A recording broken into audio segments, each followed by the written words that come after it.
This program features live coverage of an African safari and may include animal kills and carcasses. Viewer discretion is advised.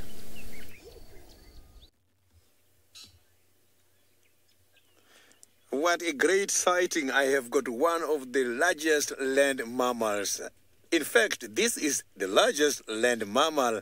And boys and girls, welcome to the beginning of your game drive. I am Sydney Fumurani Mikosi, and I'm traveling with Jandre, who is my camera operator this afternoon. We are both going to try by all means to get you see a lot of interesting animals. And for in case if you need our attention, you can talk to us through your teachers just by following us on Twitter, #SafariLive. So I have got these elephants here. It's quite a very small head, and they are stationary feeding at the moment.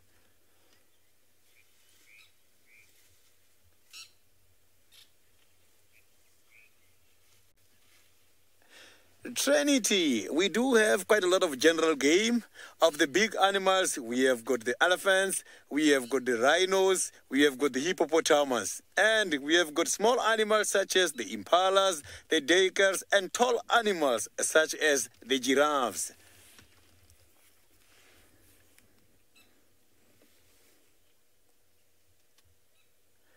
So you can see the elephant is using the trunk. That trunk works similar responsibilities such as our hands.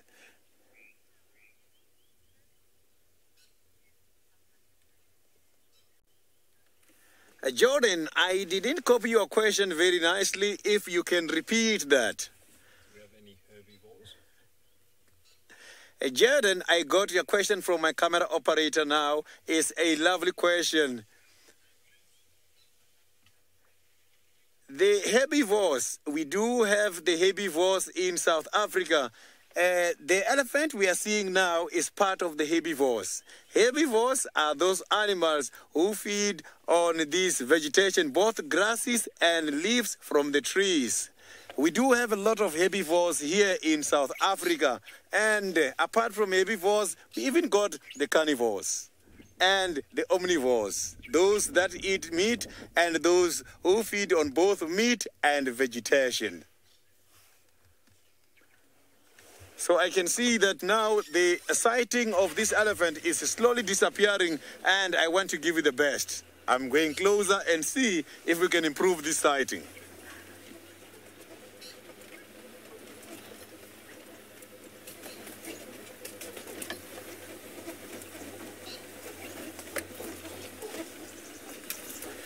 I am not alone here looking for the animals for you this afternoon. I do have a friend of mine. It's just that we are not at the same workstation and we are not at the same country. I am going to take you very far in the area, country called Kenya in Masai Mara. Elementary and Glenwood Elementary. Happy to have you on board. I hope you've all got your hats and your seatbelts on and are ready for today's drive. So I am currently looking for some lion cubs at the moment. There is a little den site nearby that I'm just going to quickly poke my head into and hopefully find some cute little cubs to show you. But if not, I'm sure we'll find plenty of cool animals along the way, and I hope you have all your questions ready from your teacher. Make sure you send them through to us. Now, we are coming to you live from the Masai Mara here in Kenya. So we are right down in the southeast of Kenya.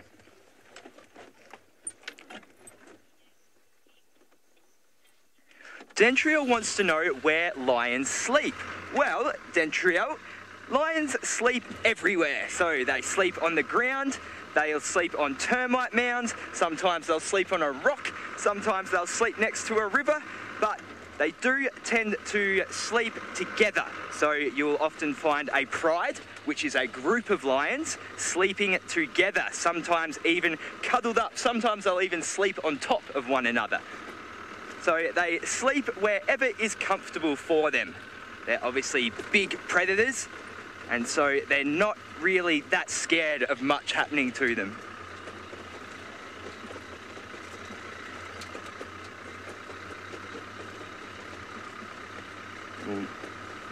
Hopefully, if we find these ones, they will be sleeping as well because it is quite a warm day and lions love to sleep when it's warm.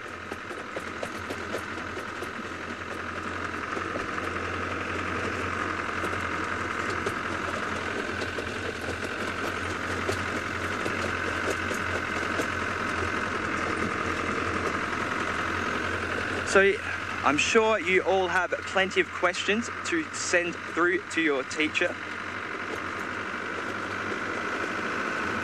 And I'm happy to answer them all. Now, as I said, it is a hot day today, and that means it's going to be a little bit trickier to find the animals because they do like to hide away in the shade. That makes it a little bit more difficult as well for us because we have all this long grass out here at the moment. It's just starting to get to the start of the rainy season here in Kenya, and so there is a lot of grass growing around.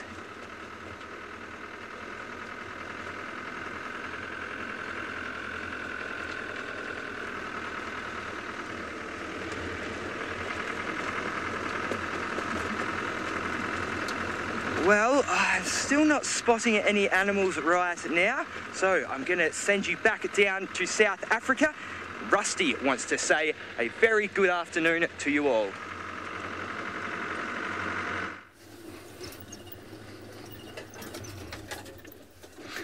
Good afternoon, everyone. My name is Rusty, and welcome to Safari Live. I have some exciting news, and I hope I can deliver on it. We are looking for a spotted cat. Can you guess which one that is? It is a leopard that was seen here this morning. Now, she is a young female that we all know very well, and we are hoping to catch up with her. She caught some breakfast this morning, and we're hoping to see her enjoying her dinner later.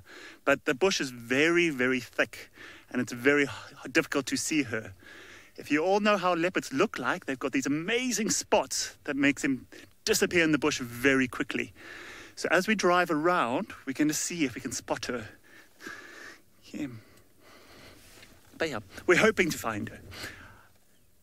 She's a very, very friendly leopard. She's very used to the vehicles. So we are hoping as we get close to her, she might show herself. Just keeping our fingers crossed. Jeremiah, what animals hibernate in South Africa? That's a very good question. Since our winters are not very harsh, our winters do get cold, but not as cold as I'm sure you do get back home. We get the tortoise, you all know what the tortoise is, and the reptiles, such as snakes, tortoises. They go into hibernation for most of the winter. They slow down and find a hole or a warthog hole and go bury themselves until the winter's over, until it warms up. There's a few other birds that move out the area when it gets cold, but most of let's say the reptiles, the lizards, the snakes, the tortoises, they all slow down and go and rest until the winter is over, until the rains come back. Okay, let's move on a little bit and see if we can find her. See if she's enjoying her lunch. Now this leopard is about 1.5 years old. So yeah, she's quite exciting when you find her. Okay. We are going to link over back to Sydney and see if he is still with the elephants, I believe.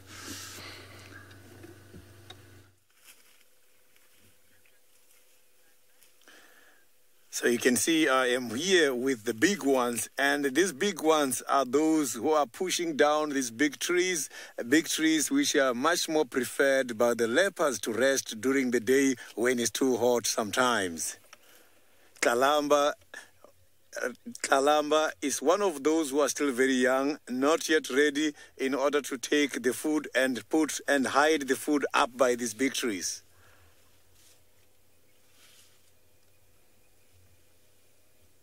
So you can see that elephant looks dirty a little bit here on top of the head.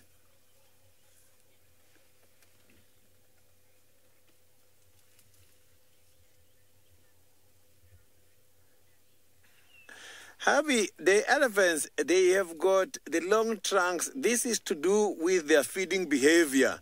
So the trunk is the one which is adapted in order to get them something to bring close to the mouth, and also in order to break the small branches and some thorn trees.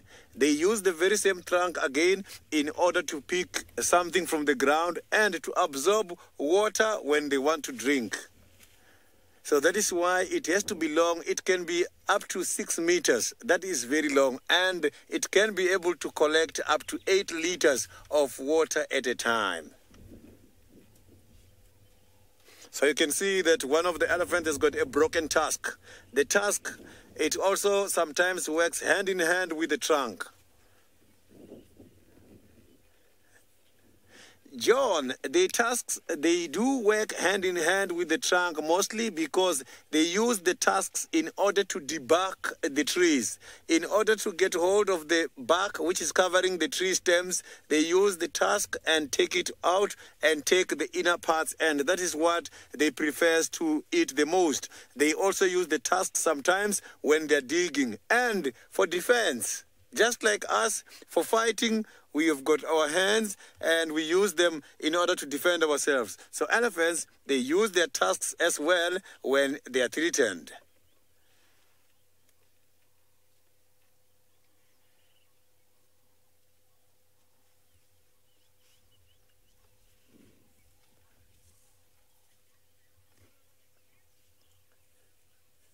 Noah, the tails of the elephants, they've got a very important role. They use the tails in order to chase the flies when they're feeding here. Sometimes the animals such as flies are part of animals because they also fall under kingdom Animalia. So when the flies are irritating them, they use the tails in order to chase those kind of small insects.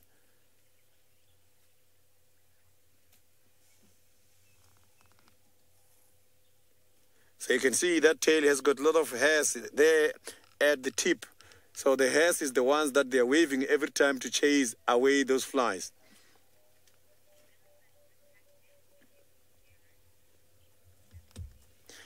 Destiny, the elephants, they do attack if you go very close to them. But before you go close to the animals, you must have to consider a lot of things, including the environmental factors. You must check if the wind is on your favor.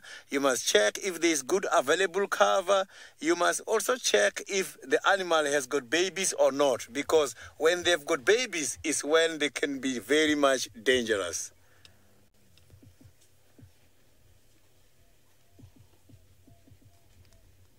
So you can see some of the members of this herd is coming here. So this herd has got a supervisor. A supervisor is called a matriarch here. She's the one in charge. The matriarch is the oldest female who is responsible in order to give orders as to where to go and feed this afternoon, which water hole are we going to drink, and when are we going to get back in this area. Amazing.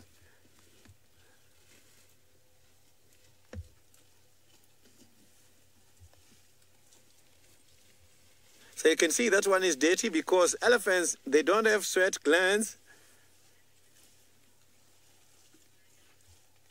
So Ariana, the elephants, they've got quite a lot of wrinkles here. You can see everywhere as well here on the skin. They've got all these things.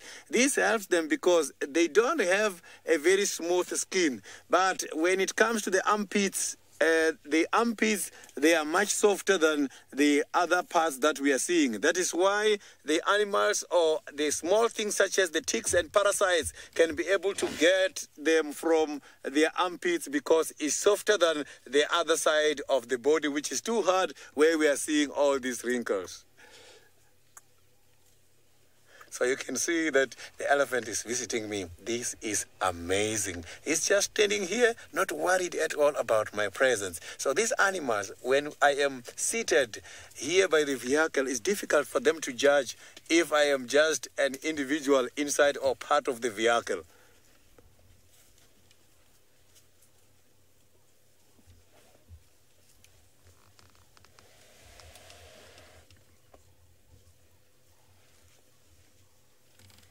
So you can see that they are all now coming together. They must be planning in order to go visit one of the nearest water holes. But while I am here enjoying this elephant sighting, I want to share you with my other colleague.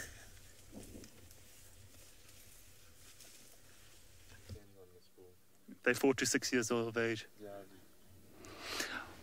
And there she is, very, very well hidden. You can just make out the movement in there.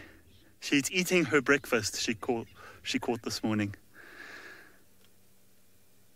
Yeah, she's a very young leopard, and she's still learning how would you say, when you learn to ride a bike, she's learning to find food on her own.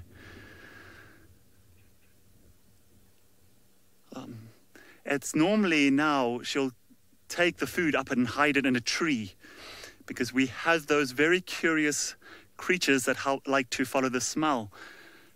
They are called hyenas, and they often are attracted by the smell.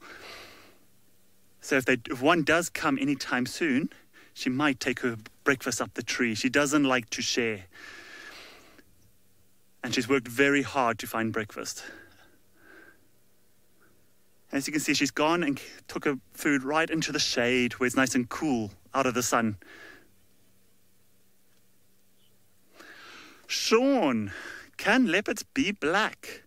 There is different types of leopard throughout the world, and yes, you can get mineralistic leopards. It's not often you see them, but they are around.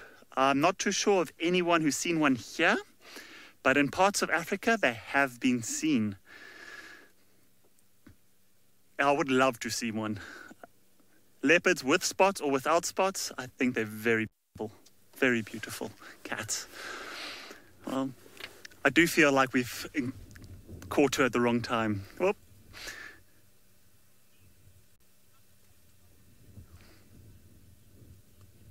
Aiden, how many spots do a leopard have? Well, it's how many hairs do you have on top of your head? It's very difficult to say, but every leopard is different, and they've got hundreds of spots. I cannot count them. If you would take a freeze frame and we can count them individually, but I think you might be at school all day to count those spots. But she's got a very, very beautiful coat. She's keeping an eye out to see who's coming. She eats her breakfast or lunch now, and then she looks around and she goes back to feeding.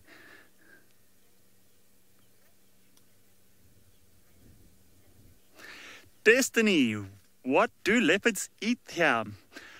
They like pretty much everything. They don't like vegetables very much. They don't like greenery. They eat a lot of meat. So you are looking at impala, warthogs, a lot of different varieties of meat or animals that live in the bush here they will look for. They don't have a preference, so breakfast, lunch or supper, they don't mind what they have. It's just whatever's easier to catch. At this time of the year, because it's so green and thick, they do have a higher possibility of catching something. So they rely on their color, their coat, their camouflage to get as close as possible, and then they go in. But yeah, she is, like I said, she's still learning. So her food is still very small, her food choice. But as she gets older and more experienced, it's like going from a bicycle to driving a motorbike to driving a car. It's a process of learning of how to do it. So she's only 1.5 years. An old leopard can get up to about 10, 15 years. Oh, look at her face. She's gorgeous. She's watching everything we do now. I think she's had a good fill now.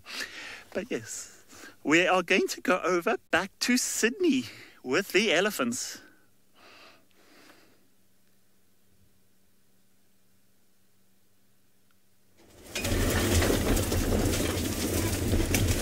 I am still here with the elephants, and these elephants are feeding.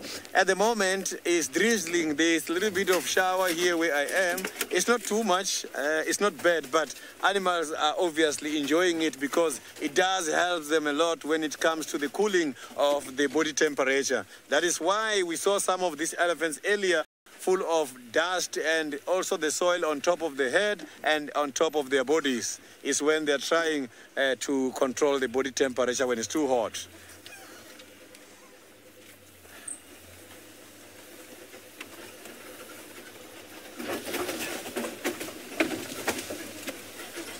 So these elephants, they are feeding on both grasses and they're also eating the leaves. So the elephants, they don't mind that. They feed on both grass and leaves. That's why they are kind of a bulk feeder. They don't select. They just eat anything and everything which is available.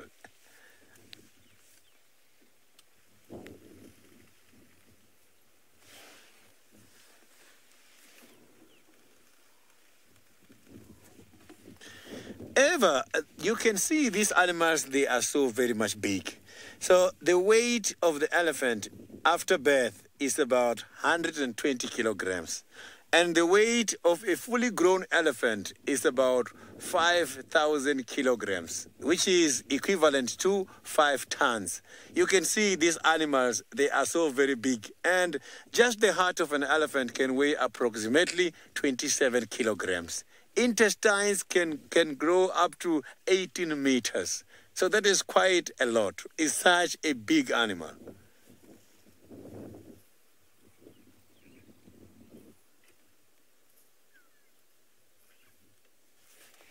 So they are weighing 5,000 kilograms and they've got to eat again 400 kilograms a day and drink 150 to 200 liters of water. So that is quite a lot.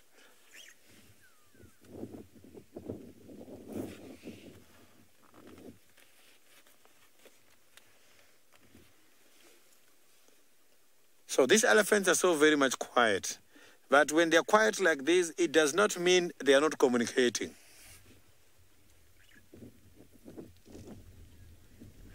Jeremiah, these animals, they are very much tall because they can go up to 5.8 meters. That is quite a lot.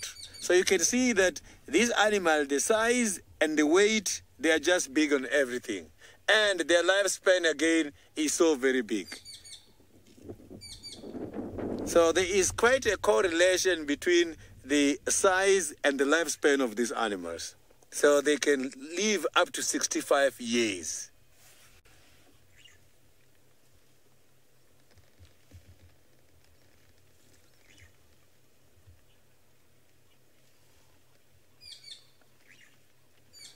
John, the elephants, they do fight each other.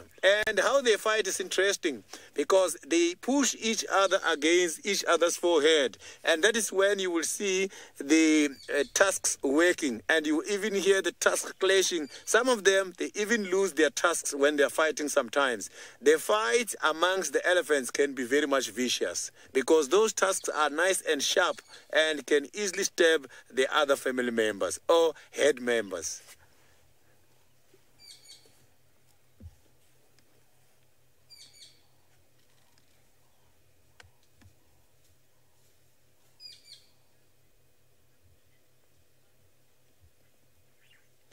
Maverick, I did not count here how many I have got, but I can say there are maybe approximately 15 to 20 elephants. It's not a very big herd, but when getting an opportunity, I am going to count them for you.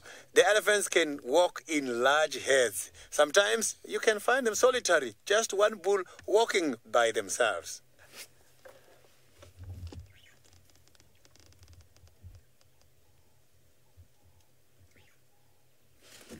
So you can see they can easily hide amongst these thick bushes. I can see that the sighting is not clear anymore. Jordan, thank you very much for your question. I think you are asking a lot. The other people, you must give them a chance. I want to hear questions from everybody before we finish with this game drive. The elephants, unfortunately, they don't hibernate. Why? Because of the following. The animals who does hibernate are the animals who are part of mostly the reptiles. The reptiles, because they don't convert a lot of food into energy for them to survive the winter season, they have got to go and hibernate. But the elephants, 90% of their diet is converted into heat energy, which helps them in order to survive against cold. The reptiles, unfortunately, those ones, they rely on what is called radiant energy. Radiant energy is an energy which is generated by the sun.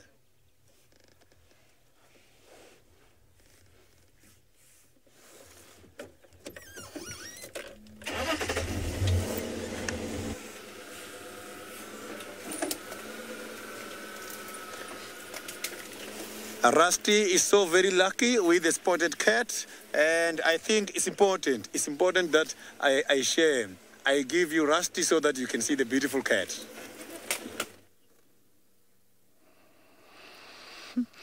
Well, she is carrying her dinner, which looks like towards one of the larger trees ahead of her. We can actually hear elephants breaking branches in the background, so she might be worried that she might get interrupted by the elephants approaching. So we'll see her. Now, it's a safety thing for her food. She likes to store her food to come back later. She can't eat it all at once. I mean, it's like having 4 burgers. So we're just going to see if we can get closer and follow her. Now, by climbing the tree and storing it, she gets it out of the way. Also out of the way of the elephants. The elephants don't want anything to do with the food. They just happen to be coming past, but she is very small compared to an elephant. But she is worried about hyenas. As you can see, the bush is very thick.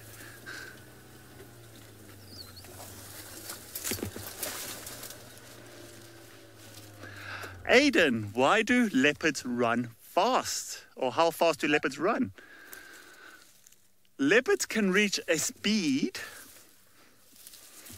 of about, let's say, I only know in kilometers per hour. Sorry, we're just seeing where she's disappeared. I can just see a tail of her behind the tree. We're hoping for her to get up. Leopards can run up to about, let's say, about 50 kilometers, 35 kilometers an hour. But if they're very, very quick, or they're trying to run away, or if they're scared of something, then they can go very, very quick. Faster than we can run, or faster than you can run. But being so young, she will move out the way very quickly. Okay, we're just going to try to do a roundabout loop because we've got a lot of branches in front of us. It's quite difficult. Okay. Oh, there she goes, up the tree. Now, she's got very sharp claws, and leopards are very, very good climbers, as you can see. Okay. She's out of our reach, and we've got this very big roof on our car that helps us staying dry from the rain. So, she's gone right almost to the top of the tree. So, we'll just go around. Okay, we'll just go around and see if we can find her again. We're going to go back to Patrick and the Mara. We will see you just now.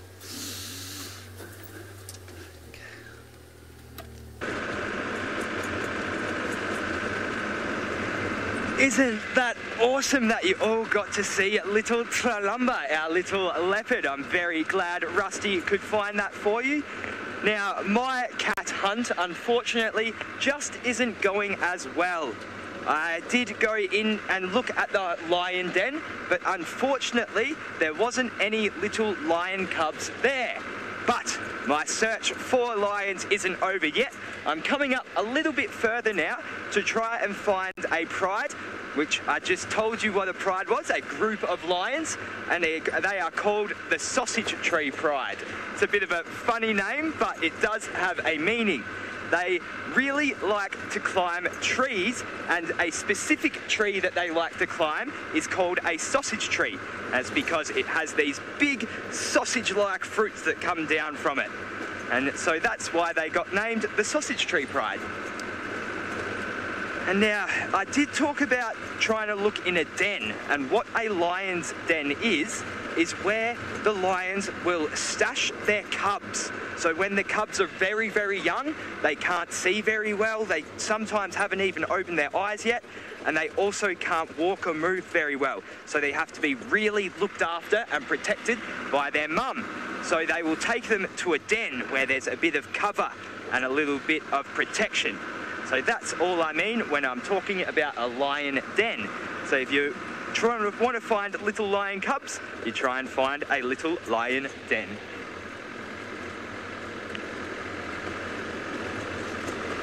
Now, it is a very hot day here in Namara. It's about 30 degrees Celsius. I think that's about 70 to 80 degrees Fahrenheit, I believe. Oh, looks like we've got a little bird. No, not a little bird. Quite a big bird, actually, up in this tree over here. It looks to be an eagle of some sort, but I'll just wait until I get into a better spot. And we can zoom in and have a good look at it. So it's not always about the animals on the ground here. There's also some very cool birds that we get to see as well. Now this looks to be an eagle of some sort. Which one though, I'm not sure. Ooh, it might be a steppe eagle. I just can't see the face. We can tell if it's a steppe eagle because its gape, and its gape is the sides of its mouth, the kind of the area around its mouth. It will go all the way back past its eye, but it's a bit dark and shadowy to see that at the moment, so I can't say for sure. But it is perched up in that tree right now. They are a bird of prey, which means they do eat other animals, like smaller rodents or perhaps a snake or a lizard. It's any sort of reptile. It may even be a crested eagle. Anyway, I just thought I'd stop to show you a bird, and let's continue on.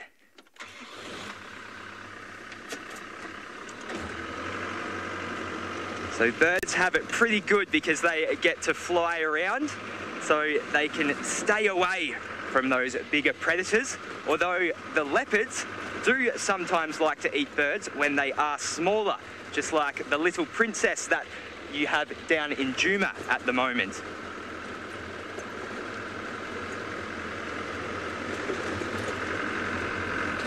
So I'm not going to give up the search for these lions. I'm going to move over this way to a little bit of a lugger, which is what they call sort of a little river system over here, where the sausage tree pride like to hang out a lot.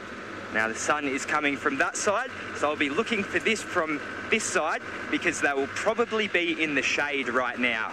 I did say they like to sleep and rest when it's hot, and so I think that's what they might be doing right now.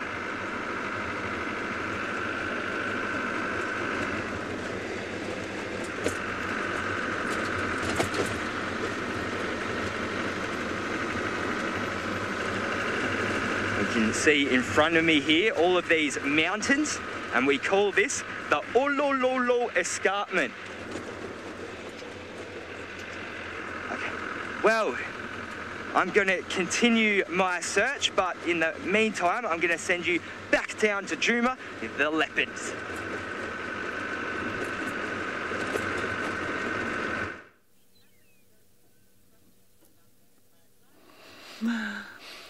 So, after you've had a good meal, the best thing you do after that is go wash yourself up, especially if you use your hands. Well, she's cleaning herself off, but she's taken this all the way up the tree. And she looks very comfortable up there. And can anybody climb as well as she can? Yeah. She's just cleaning every bit of... She doesn't have the ability of your hands to wipe with a cloth or something, so she uses her tongue. If anyone's got a house cat at home, you can feel how rough their tongues are when they lick you, or even the dog tongue. Their tongue helps to clean everything off them. If they've got a bit of mud on them, if they've got a bit of dirt. Rory, what is she eating? That's her dinner that she caught this morning was a duiker. It's called a common grey duiker. It's a very small antelope, one of our smallest antelopes we have here, which is the perfect size for her. They often live in like the thick bush, so you hardly ever see them, and then dart around. So she's become quite a very good hunter in a young age. It's all training for when she gets older.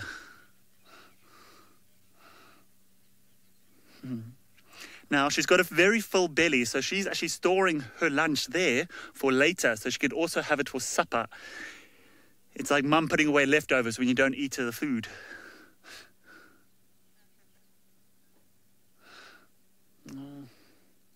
Yeah, she's panting very heavy, so she's got a very full stomach. She might actually go lie down soon.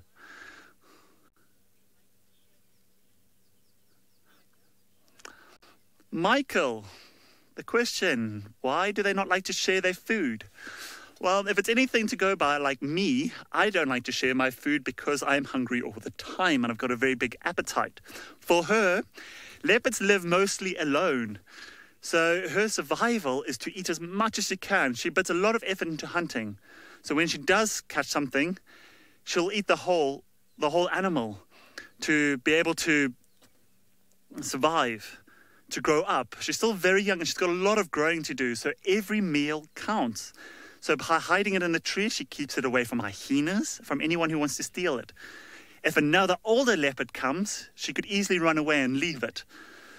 So she'll eat as much as she can and store it up in the tree and then come back later and eat it again. I think she's actually going to go find a nice branch to lie on and have a good afternoon nap. Yep. There, she's looking for a spot. Is it comfortable? She's going to fluff up the pillows. And nope, still not the right spot. Ooh, imagine that balance, eh? That tail helps her with the balance. Allows her to climb along these thin branches.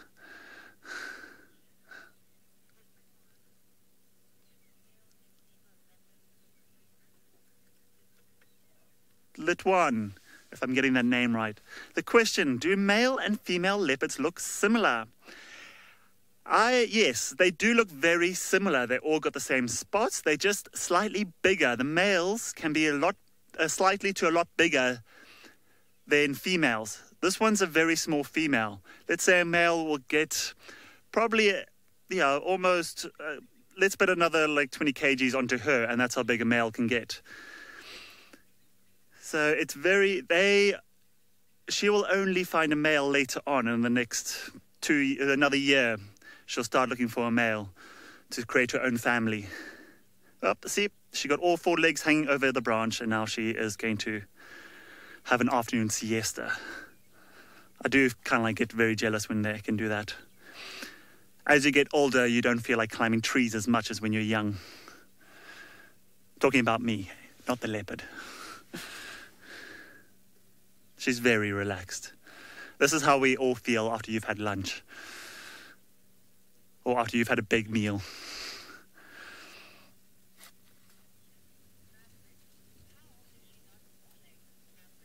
Maverick, how is she not falling? She has been trained by her mother and she is born into this. She knows how to climb a tree from a very young age.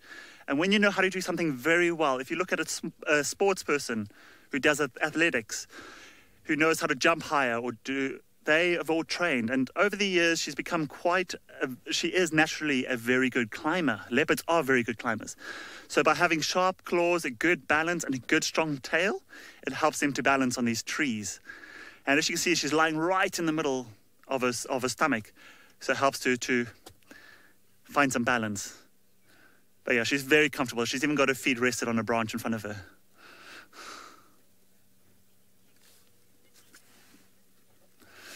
Okay, we're going to leave her here sleeping for the afternoon. I'm going to let you go over to Sydney and the elephants.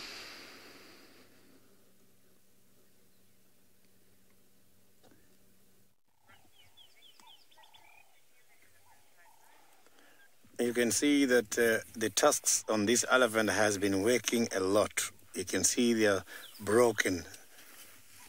both the left and the right tusk is broken. You can see this elephant is now trying to pick up quite a lot of sand there, and this is what they do when they are trying to thermoregulate their bodies. This is when they are trying to cool this body temperature.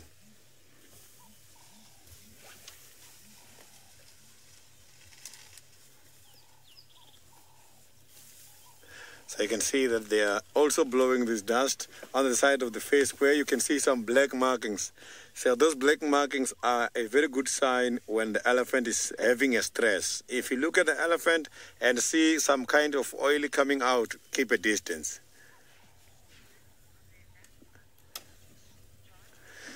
John, the animals, or not only the elephants, they do something which is called dust bathing. Dust bathing is one of the ways animals are using in order to clean themselves. Some, they use water bathing. Oh, look at the baby. I've got a very nice small baby coming here. Look at that. Look at the small baby. This is stunning. See, that baby is so small. Look at that. So this is a majestic sighting.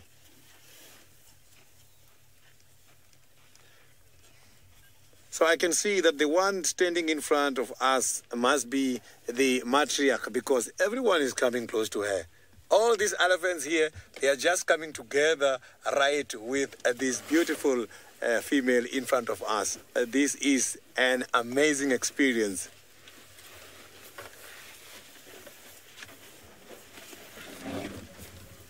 So these elephants, they seem to be thinking too much, and they are going much more towards the pen, I can see.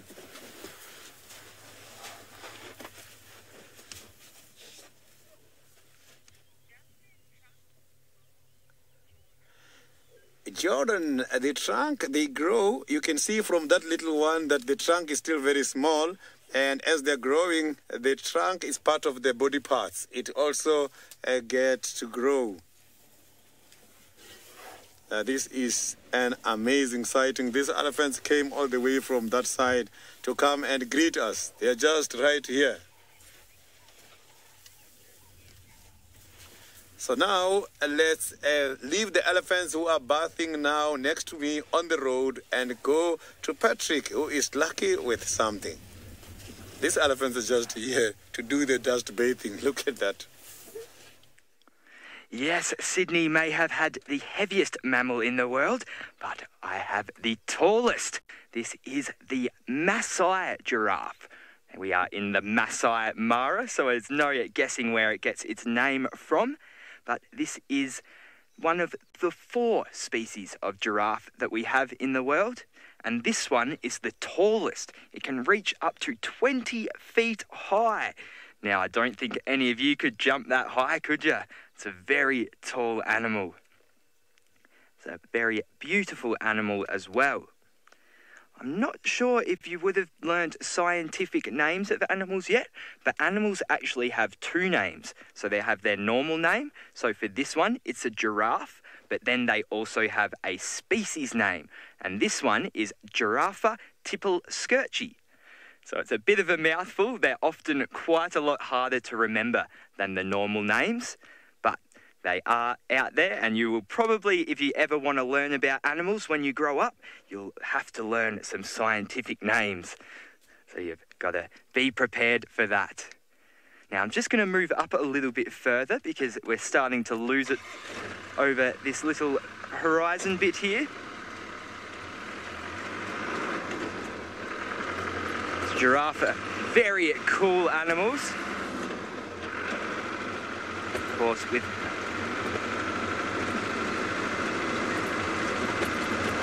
Ashton, that's a great question. Why do giraffes have long necks?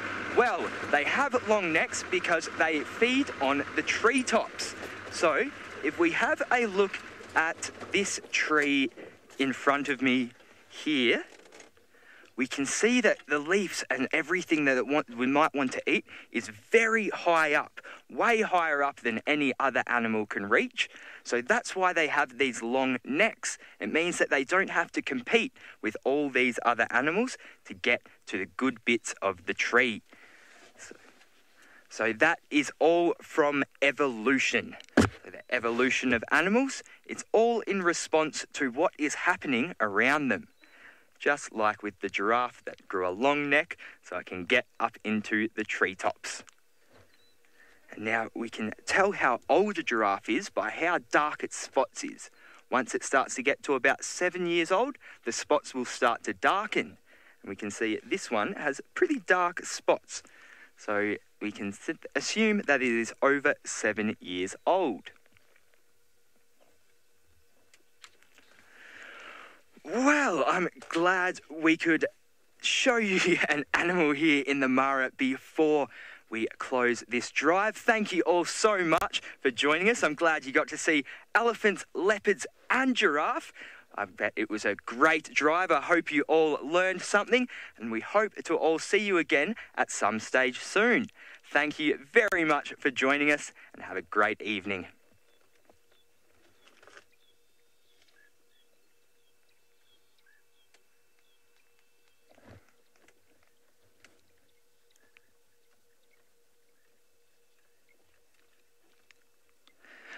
Welcome back, everybody. Well, we're not going to stay here very long because I'm sure you're all wanting to catch up with our little princess down in Juma. So I'm going to send you back over to Rusty.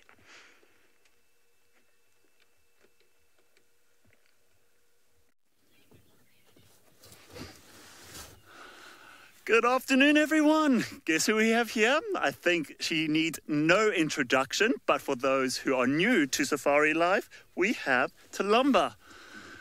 She has hoisted herself a meal into the tree. Hello, everyone. My name is Rusty, and welcome to Safari Live.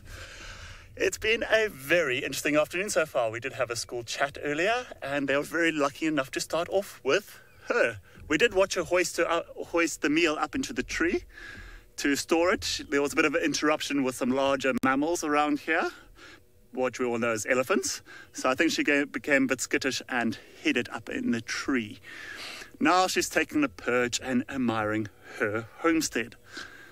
She is keeping a close eye on everything, but she has definitely found herself a cozy spot. She is done feeding for now. She's got a very full stomach and she is panting a little bit.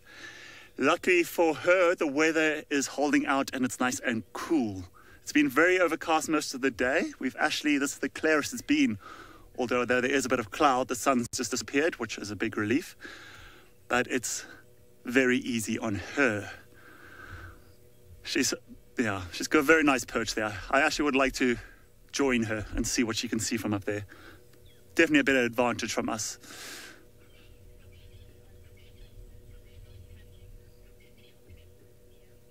Nia, you're very happy that she's catching her own meal. So are we.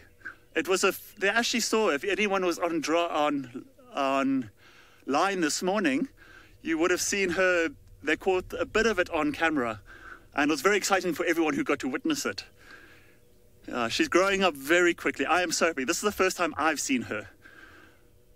So I've seen her. I actually met her father the other day, who I believe is her father. And it's very exciting to see her growing up so quickly. She is starting very small, but small is good. It's something she can move around quite quickly. She killed a common grey duiker, which you can still see. I don't know if you can still see it from there.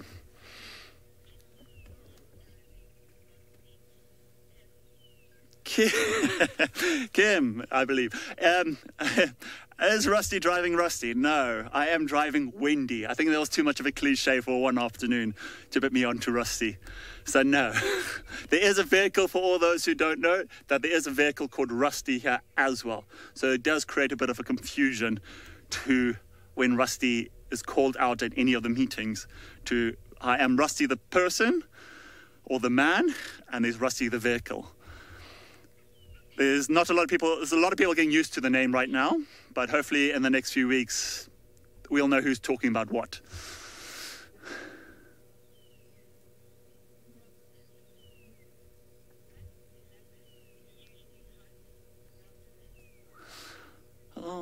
Question from Rosalind. What do leopards usually hunt? Well, it varies quite a lot. You have leopards that grow up or are born or raised in different environments. This is a very thick semi-bush-like area. It's got a variety of species. I've seen leopards hunt mongooses. I've seen leopards hunt baby ostriches. So yes, it is varied from what they can or cannot hunt, depending on the age of the animal or where they are. So yes, like right now the bush is very, very thick. So this duiker really stood no chance this morning. Apparently she just climbed up a log or anthill and spotted this duiker and was out the tree and grabbed it within seconds. She's become a very, very talented hunter already. So yes, it depends on the size of the animal. A duiker for her is a perfect size. She can handle it, she can carry it. She can handle it very nicely.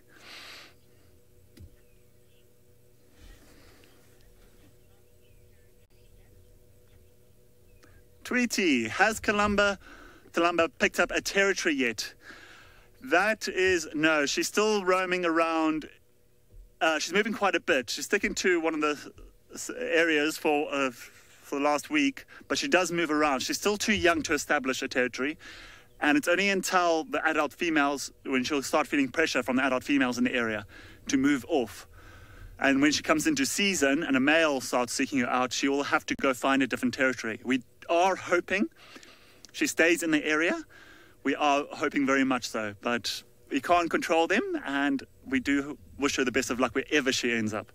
We do hope she stays here, because we'll love to see the next generation pop out from her. I mean, her generation goes all the way back to her grandmother, so to have her still in the area would be amazing. So no, not anytime soon. Maybe in the next couple of months she'll establish a territory. Okay. Well, we're going to hang around and see what she does, see if she goes back to her meal anytime soon. But we're going to head back to the Mara and Patrick.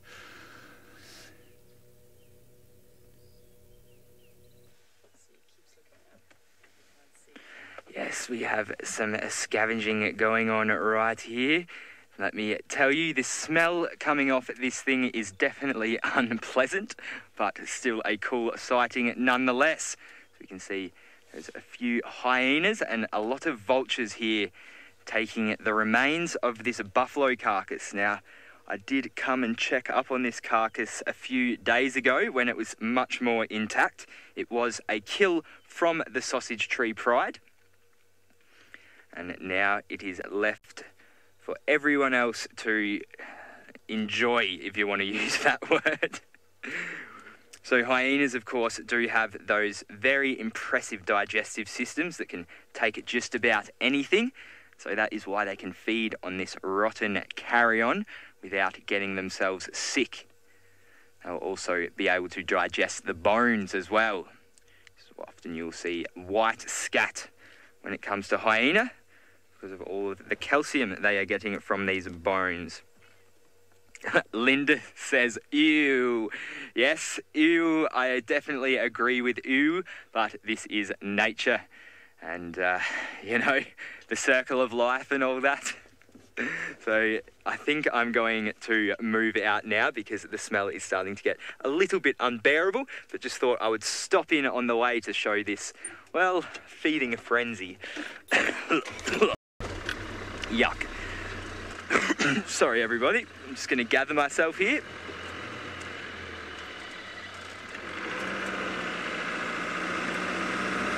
And we can always see that animals are very skittish around a carcass when they are scavenging. Even just me pulling off then caused everything to dissipate. And that is because they are on high alert. Well, anything could kind of happen to them while they are feeding, and if they are scavenging from a lion, although a lion probably wouldn't touch that now, a few days ago, if a lion had been around and seen a hyena or a vulture trying to eat some of the food that they had gotten for themselves, it may not have gone down too well. So you'll often see animals at a heightened state around a carcass. Even lions themselves have to be a little bit wary. Other lions coming in and stealing it, or hyenas mobbing them. I'm going to have to go into low range. Bear with me, everybody. Just a little bit of a sticky patch here.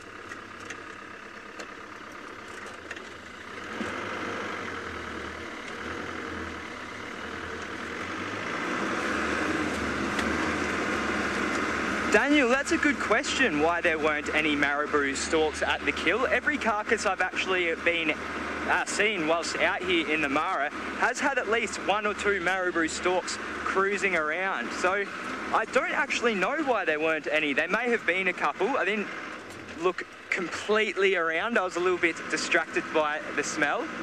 But yeah, I honestly do not know why there weren't any marabou stalks this time around. It's a common sight of the carcass here in the Mara. I remember the first or second day. No, I reckon it was the first day in the Mara. We found 2 giraffe carcasses and they were absolutely flooded with vultures and marabou storks and jackals and hyenas. It was truly a feeding frenzy for a couple of days there. Obviously you can think how much meat 2 giraffe would provide. And it wasn't actually known what the cause of death was. Some believed it was a lightning strike. But yeah, there was no real conclusion as to what actually brought those 2 giraffe down. Yeah, all right, well, I am, as I said, still going to look for the sausage tree pride whilst I am in their territory for a little bit longer. And in the meantime, let's go to Sydney for Milani Makosi, who is also driving about. I am now heading much more towards the Buffalo's Hook cut line because I want to try and see if we cannot find Tingana in that area. Maybe we might be lucky with a Tingana that side. I left the elephants because they went into the drainage and I think we had a lot of time with them this afternoon. So that side, I'm going to try at least for Tingana.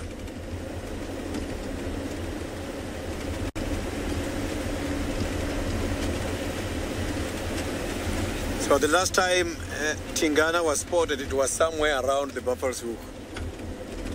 And normally, when coming back to Juma, he comes back from this side.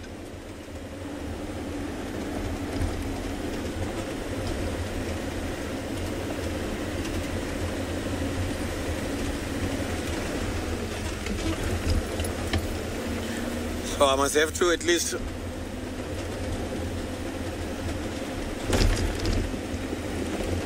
So now let's go to the spotted cat, Kalamba with Rusty.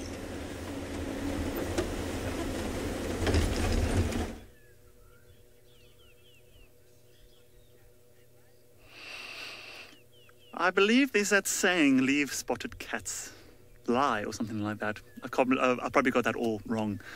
But she is in heaven. Now, leopards do sleep most of the day, especially if it's a hot day. They'll find a cool spot. But since it's been... Okay, I did get corrected. Let sleeping cats lie. So I was close enough. At least there was some cat involved somewhere. But yes, most of the cats during a hot day will park up. But being so young and opportunistic, I think she just made use of the cool morning and hunted.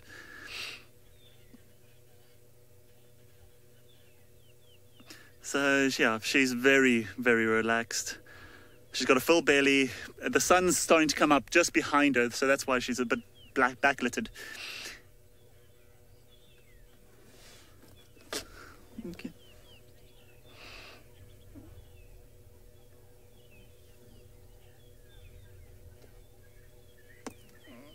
Okay.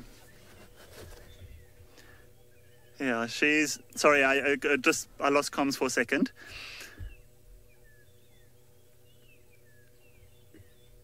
Yeah. Yeah, she's almost got her whole head off the branches. She actually looks a bit uncomfortable now.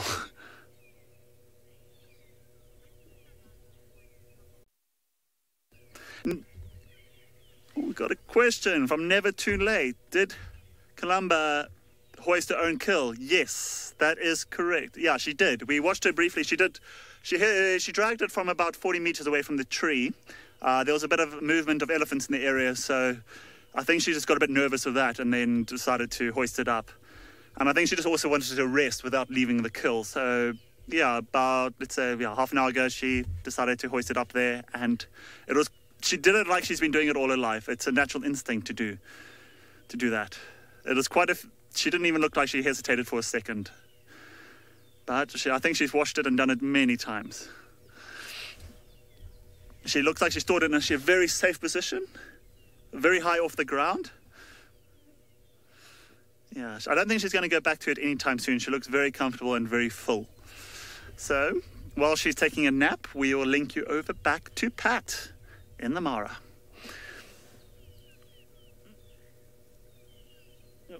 Oh. Well, probably one of our closest relatives out here. We have found ourselves a nice little... okay, maybe there's a few less than I thought. I thought there was a lot more, but a big troop of baboons here. Many hanging about. We can see the little baby on Mum's back there. We get quite a lot of these baboons hanging up sort of near our camp. And let me tell you, they might look peaceful now, but they can be noisy little things. When a little dispute may break out here or there, oh, the whole camp knows about it. I think the whole world just about knows about it. There's a lot of screeching and squawking, and it's a whole deal. But it's also quite humorous to watch sometimes as well.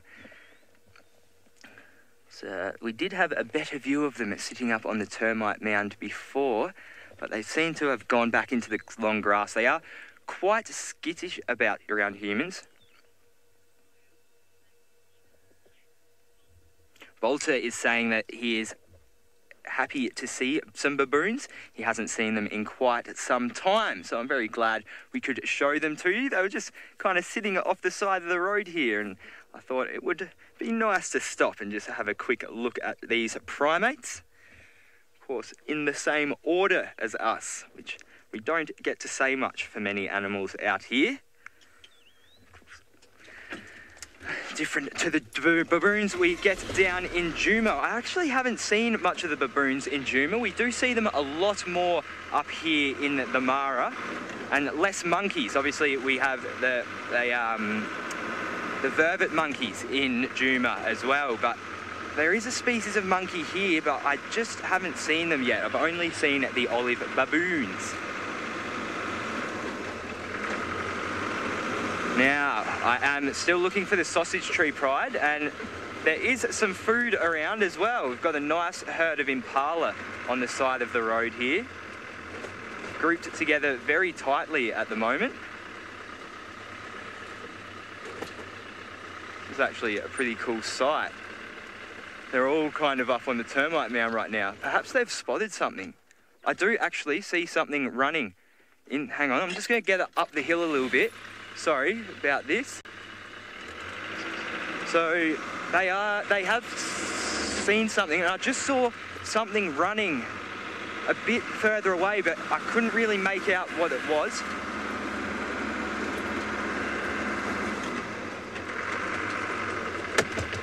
Well, I'm going to investigate what is going on, and I will send you back down to Juma whilst I do.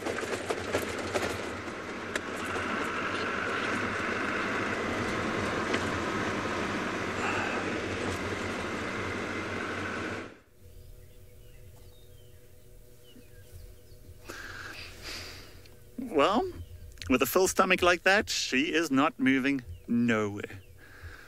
Very relaxed. Very, very relaxed. Now we are in the territory of her father, I believe. So, yeah, I haven't seen him. Actually, that was my first leopard I saw, mating with a female up at Buffelshoek Dam the other day. And yeah, it's quite nice to see the next generation come through. I have not had the privilege of meeting her mother yet, but it's quite exciting to meet her up close and interact with her. They are one of my favorite cats to see, for everyone, I'm sure.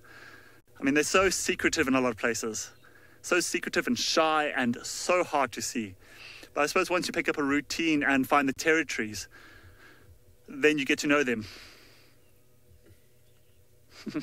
I agree with you, Jenny, about her being such a poser. Yeah, if you watch this morning's drive, she was positioned on a termite mound that looked so uncomfortable, but she literally worked that termite mound. She was just collapsed over it like she owned the joint. It was what I watched was absolutely stunning. Absolutely stunning. Yeah, she is very much of a poser.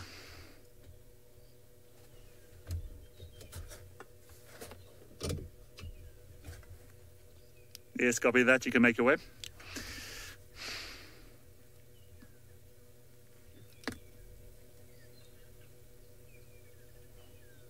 Romit, did I hear that question right? What is my favorite critter in camp? Well, there's a lot of critters in camp, if I believe that was a question. I've had, well, the favorite one, I think of the nyala. I think it's a nyala that hang around camp. Everyone gets to know them very well. They become very friendly. Sometimes you have to ask for them to move off the path. As they are wild animals, and I don't know them that well. You just never know, especially young males that have got these little horns coming through. You're not too sure how to treat them. So it's like you gently go, oh, you are very pretty, but please move. I need the toilet now. But yes, there's other little critters hanging around. I mean, I had a scorpion outside my bedroom door the other day. Very friendly. I just left it there. I did put all my shoes back inside. Wasn't too keen about them hanging outside. And a centipede. But yes, there's lots of little critters. But out of them, yeah, critters, I wouldn't say are my friends. Or I become favoritism. Any of them become my favorites. It's just the nyalas that hang around. And the squirrels and the mongooses, actually. The dwarf mongooses become I've quite attached to them. They seem to have a very friendly...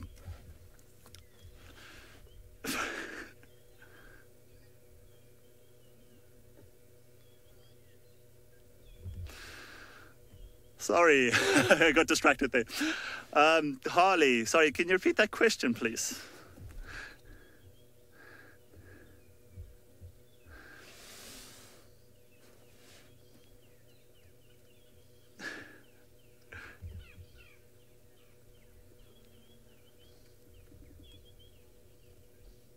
Harley, yes.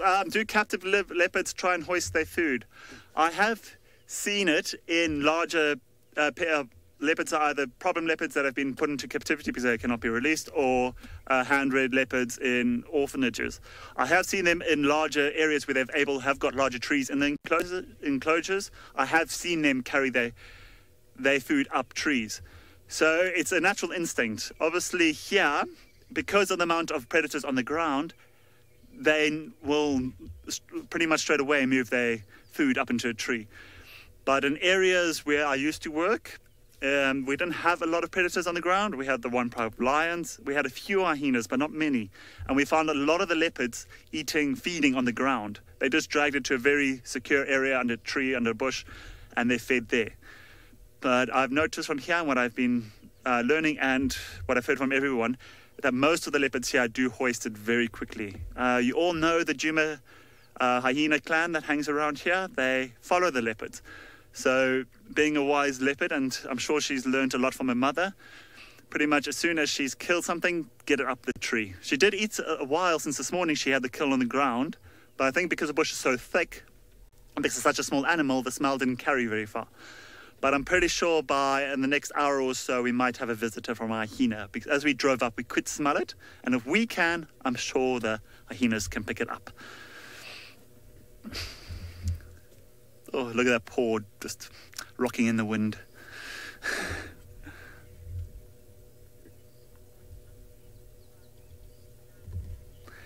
Very relaxed leopard. Okay, we're going to pass you over to Sydney, who is looking for her father. I'm not too sure where he is, but I wish him the best of luck.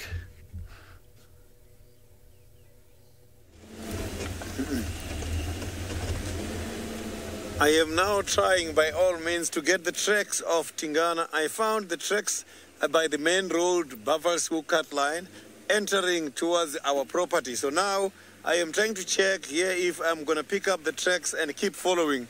The chances of Tingana being in the property, they are very much high.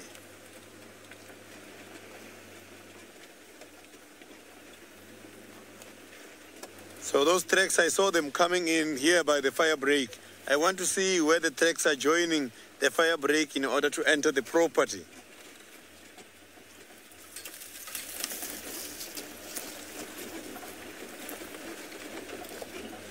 So you can see that my concentration is right on the ground. I don't want to miss a part where this leopard used to enter the property.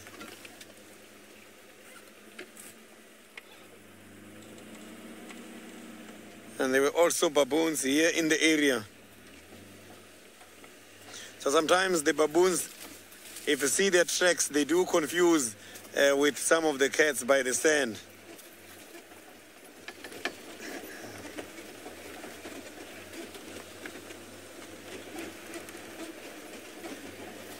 Actually, the nature is so very much unpredictable because the behavior of killing the females, those behaviors by the males, they are very much rare. It's not something which is happening very often. Because normally we know that same sex, they do defend, the same sex defend the territories against each other. But opposite sex, they welcome each other. It was so very much rare to see Tingana killed one of the female leopards here about a few months ago. So it's difficult to tell if Tingana is going to take actions against Kalamba. I know their fight can be vicious, but it will be very sad if he does that. It's not something I am hoping for.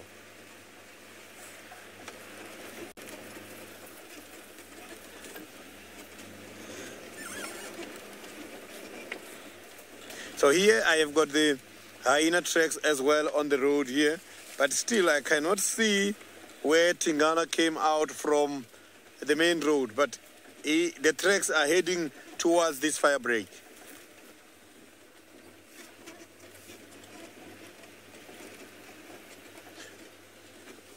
Patrick is also looking for the big cats in the Masai Mara. Let's see if he's lucky with some tracks there.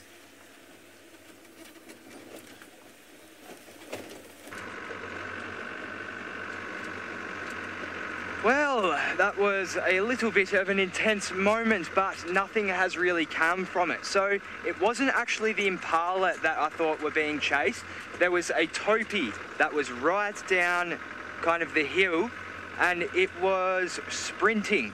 And I couldn't see really behind it, so I didn't know what was behind it. But as soon as the impala saw that happen, they started to freak out as well. So that kind of made me think that they may have been a predator on the tail. We came down to investigate, and there was nothing. We couldn't even find that topi. This longer grass does make things quite challenging. But we are coming along the lager now just to keep our eyes peeled and hope that the sausage tree pride is about. Now, failing that I find the sausage tree pride tonight, I'm going to be going on that river route that I've been speaking about for about the last 3 or 4 days that I've wanted to do, but I've just had lions all the time, lions and cheetahs. So, I mean, I'm not complaining at all, but yeah, it would be nice to find a bit of variety. Paula is saying, wow, it's very green. Yes, we've had quite a bit of rain recently and also quite a bit of sunshine. We are almost 2 kilometres above sea level, so almost 6,000 feet. Well, when we're up on the top of the escarpment, we are at about 1,900 metres up, which is just under 6,000 feet. And when we are down at the escarpment, it's still at about 1.6 kilometres. So what's that, about 4,500 feet up still.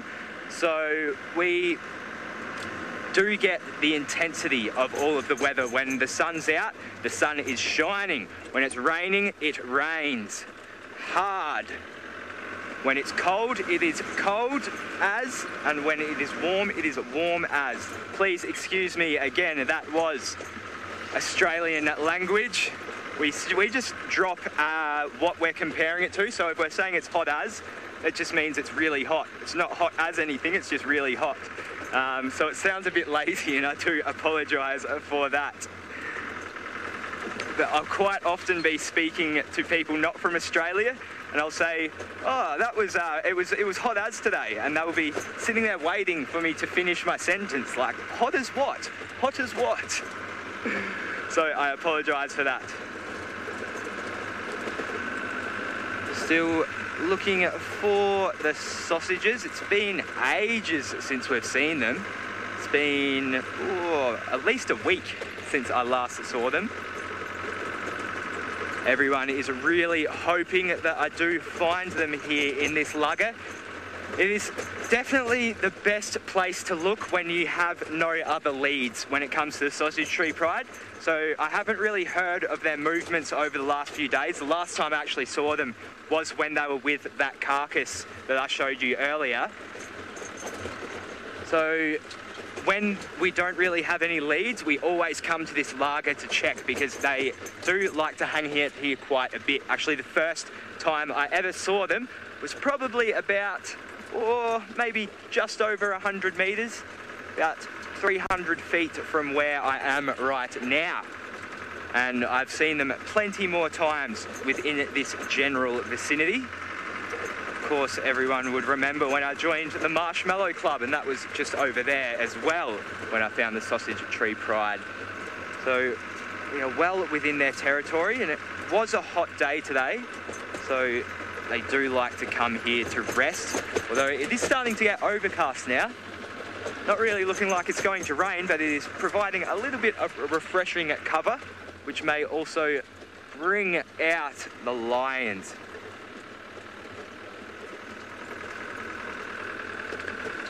I'm going to continue my search for big, solid cats, but Rusty has already done the hard work and he's found himself the small, spotted or rosetted cat.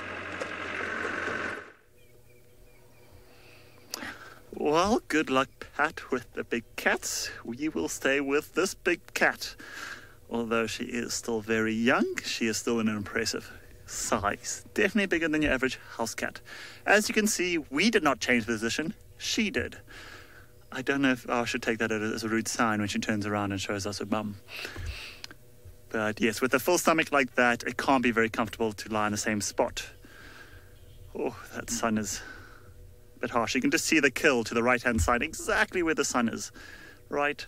Oh, it's very hard to get in there. But yes, we're just hoping for the sun to go down a little bit. We will change position and see if we can go around and get a better view from the front. I think the sun will be quite nice right on her face. I think that's a better idea. Okay, let's do that. Wow, that sun is hard. It's been very cloudy, so I just wish I'd brought sunglasses today. It's not so easy. As everyone knows, it's very thick here. So meandering around, you try not to do too much damage, but it's to the vehicle and to the bush. Okay, I think we'll just do a loop around and see if we can pick it up. Now I've got a feeling she is going to be here for most of the afternoon, for the rest of the evening, and maybe even for tonight. Until that kill's finished, she's probably left about just under half of the duiker. So she's still got a very good meal there for at least tonight. But I think by the time tomorrow morning comes, she would have moved off to go find another spot to rest, because obviously the smell will attract other predators. And she doesn't want to be here for that. Actually, okay, well, sorry. So yeah, although she's very safe from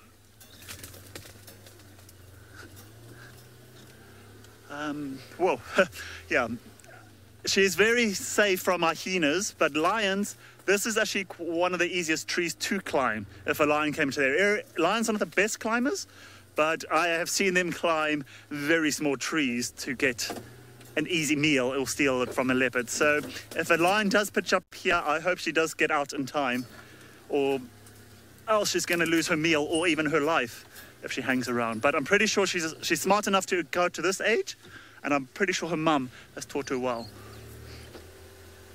Okay, let's see if that works. Sorry about the roof, but we were expecting a bit more rain today. Oh.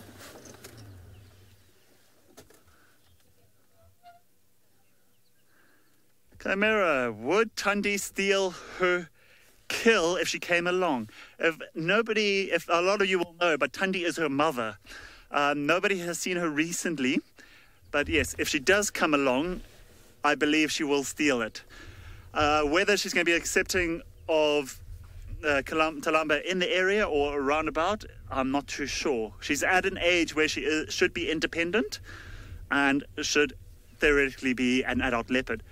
So whether her mother will accept her, I'm not too sure. I don't think they are that friendly when it comes to sharing food, especially if they've been separated for a long time. But I'm sure it won't be like attack to kill. I think it will be she'll be probably chased off, and then she'll finish the kill. I don't think she'll at face. She's resting the chin on the branch. Very relaxed. Actually, you can actually see a bit of well, the sun's right on the kill. It's quite dramatic. But yeah, she's watching it. She hasn't taken an eye off it. But yes, as you can see, there's quite a lot left there. Still quite a bit of meat for her for tonight. But yes, now the smell has picked up from that, I'm pretty sure it will lure a few curious hyenas in. See if they can pick up any of the droppings or anything that drops off that as she devours it later on. She's actually giving us the stare. I don't think she likes the sound of my voice. That evening rest. Oh, I don't know. All leopards are beautiful, but obviously seeing a young one, a young girl like this, she has got very feminine features. She is a perfect model, as we referred to her earlier.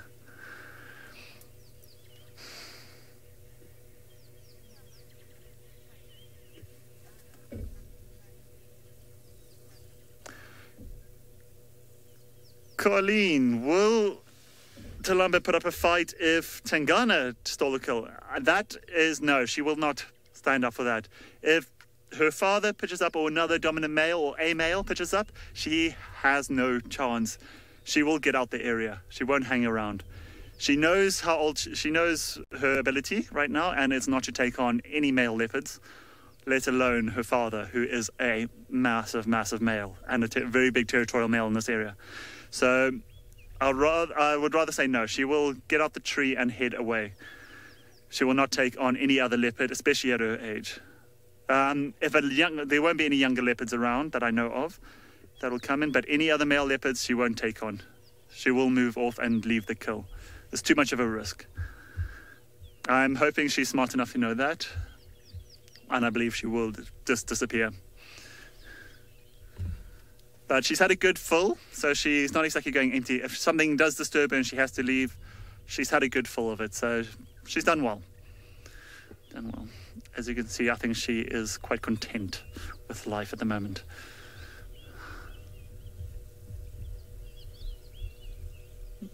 You'll find a lot of areas, especially when it gets very hot during the days and there's no breeze, you'll find a lot of leopards head up trees for the cool breeze, and I think that's also what she's doing here, is just catching any breeze she can. It is very cool, so I don't think she even needs it right now. But being so full, obviously your temperature goes up, like even with us. So I think that's a good way of cooling off. Well, we'll leave her be for now, but I'm going to keep an eye on her. We're going to head over to Sydney.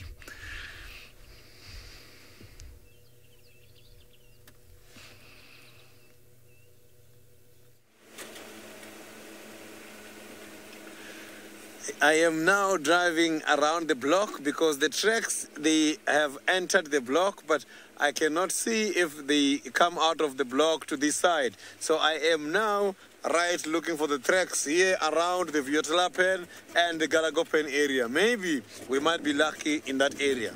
So, but the tracks that side, it doesn't look very fresh. The thing is, the cats can go in the morning and sleep in the thick bushes and move around from now. So I want to see if this cat is not in this block or maybe much more towards the Galagopen.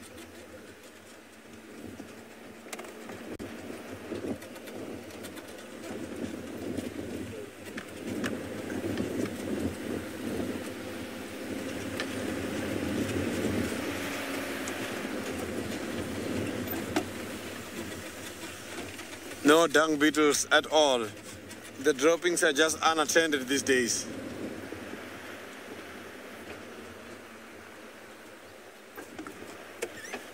Colleen, we don't have the kangaroos here in South Africa. So these animals, you must check.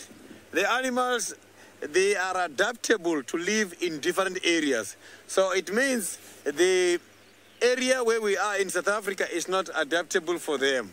So same applies to other species which are not here in South Africa, but which can survive only in the captivities here in South Africa.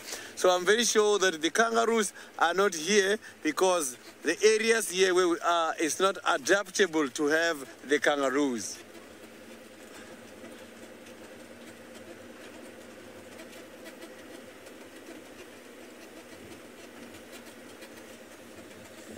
So now I am around the Viotella pen. I can see the impalas are much more comfortable here. So it means I must have to go back around the Mvubu Road and see if we cannot check the Galago pen.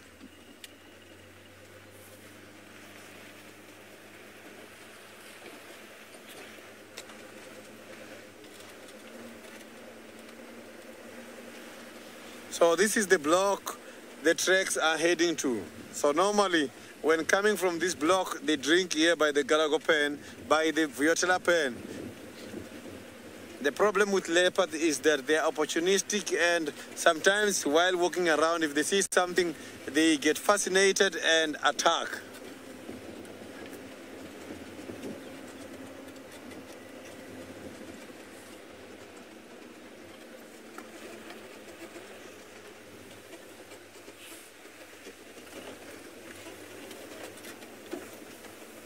It will be very great if we are lucky with Tingana this afternoon.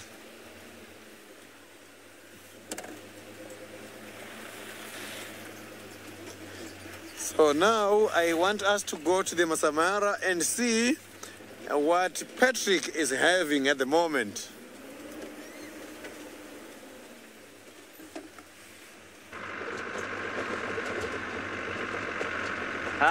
Here we are back again on my favourite road in the world. That is sincere sarcasm. This is definitely my least favourite road in all of the Mara, and unfortunately it is also the one where we are likely to find sausages. So I have checked that side of the lager, so we've just come around to the other side now. Going to give it a bit of a sweep through and see what we can see. Now, I'm sure there's a few of you wondering about the movements of Busara, and I think at the end of drive today, Lauren showed her to you at the top of the escarpment. So she's acting very strange. She came up and I was with her for a little bit this afternoon before we lost her again, but yeah, it's a bit weird, and every hunt we have seen has been unsuccessful. It doesn't seem like she has really gotten herself a great deal of food lately, so times are getting a bit dire for the poor girl. She was looking pretty skinny today, but we know the big cats to be resilient, and I'm sure she'll get herself something very soon. Now, last we did leave her, she was coming down the other side of the escarpment, so we did lose track of her after that.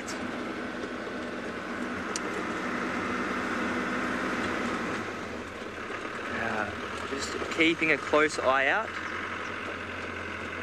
I did say over the other side there was a bit of a food in impala and a few buffalo around, but this side it seems a little bit more scarce.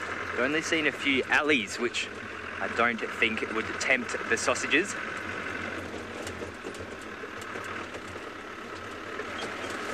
Dan wants to know whether Busara will stay here on this side of the river. Well, that's a really good question. As I said, she has been kind of not doing great with her hunting, and it is unfamiliar territory. It's almost as if she's just kind of roaming at the moment. So lone cheetahs do tend to move around quite a bit, so she may potentially stay here for a while, but I don't think she'll settle here or stay here for ages.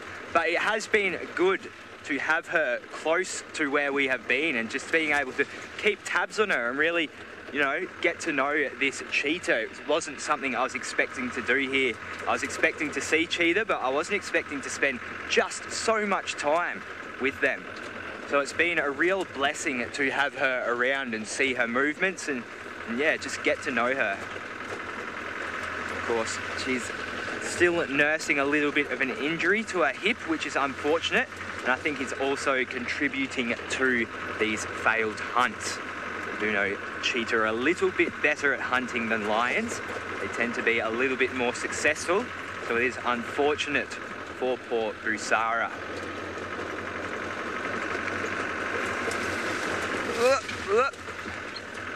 Now this road is actually a little bit better. It hasn't been raining as much lately.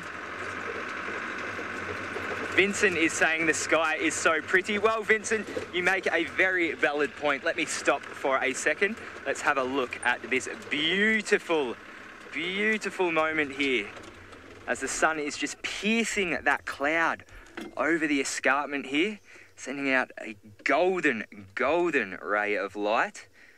Absolutely spectacular scene. So cool. Heavenly almost. It looks like there is a bit of cloud cover on the horizon, but we haven't been getting those intense storms like we were last week. If anyone was watching along even a couple of weeks ago, there was storms galore. And they would just start to roll in about this time of night, but it's kind of backed off over the last few days, which is why this road is not as treacherous as it has been in the past. So I'm very thankful for that. It does make searching for the sausages that little bit easier, that little bit less cumbersome on the soul and on the mind.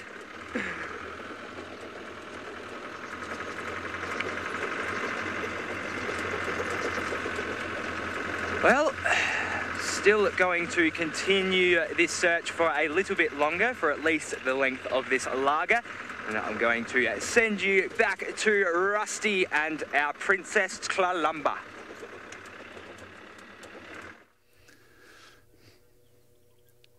I hope Pat does have some luck in finding the Sausage Tree Pride. I know they are very far away from camp, but I hope he has some luck later on this afternoon. Well, this leopard is in cat heaven, if there is such a place. Yeah, full belly, comfortable branch, even got a head. Nope, she's just got her head tucked up on the branch. I think this is going to be her spot for the next couple of hours. It's cool, she's got a full belly, there's no reason to go anywhere. She's got food right there. She might get a bit thirsty later on, but the kill does support a lot of the moisture that she needs. And because it hasn't been that hot today, and I don't think she burnt off most of her energy hunting, I think it was a very quick kill. So I don't think she's that thirsty. I think she's just very content. The Diker fluids that she ate earlier might have sustained her. Okay. So we're going to make a move and we'll come back later and hopefully find her feeding on her. If not, we will just come and watch her as the sun sets. I'm going to let you go over to Sydney and a drinking elephant.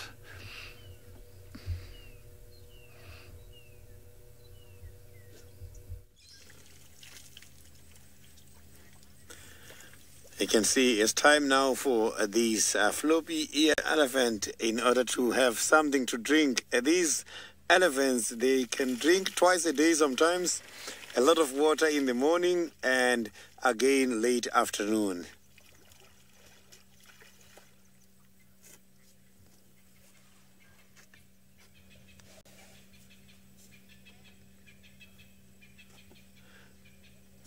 This is quite a beautiful sighting. So this elephant, he did not get a lot of water. It means he was just filling up. He was not that very thirsty.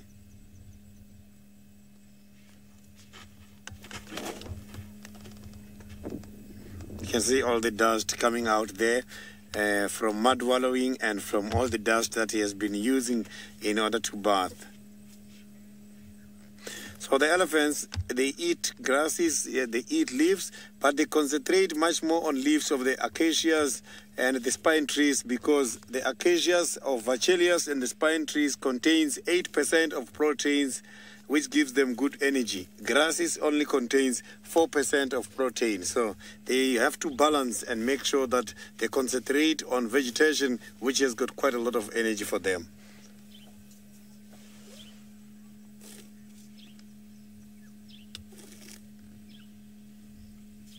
Look at those grasses. Elephants are too clever. If they take the grass with the roots, you will see them shaking the trunk in order to get rid of the sand.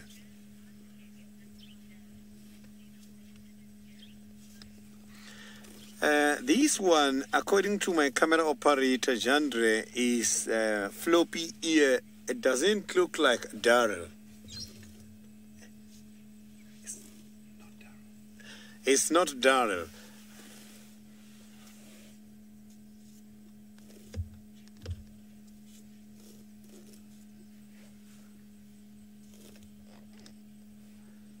So most of the elephants with this kind of problems on their ears, they are very much temperamental. I have experienced a charge from an elephant similar like this one having a problem with one of the ears.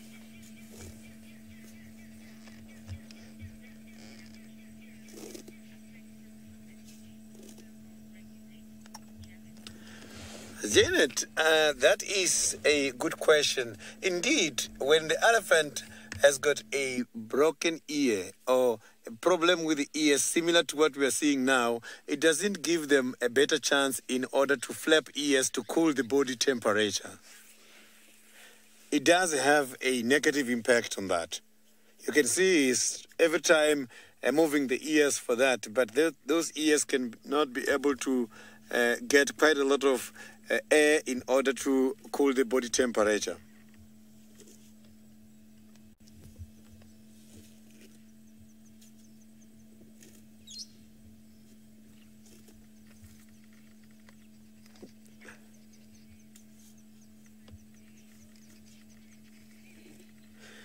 David, normally you will see the elephants coming to drink in the morning, just between 9 and 10, you will see them going, or 10, 11, and late afternoon, you will see the big heads again, between 4 and 6 coming to drink. So they normally drink twice.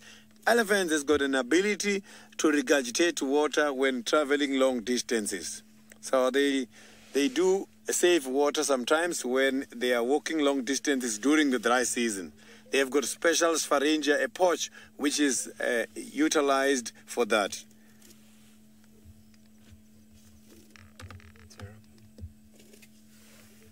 Oh, you can see there is a terrapin sticking out the head right there.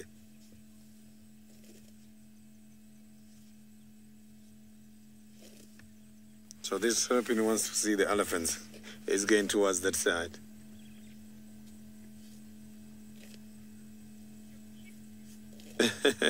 Yeah, this is so beautiful indeed.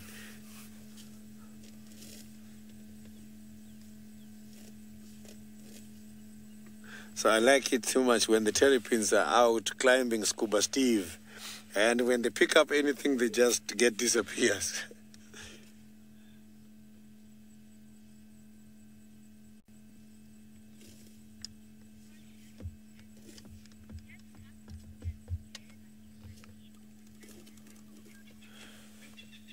Vincent, I did copy your question very nicely about the tusks. Can they decay like human teeth? Can they rot like human teeth?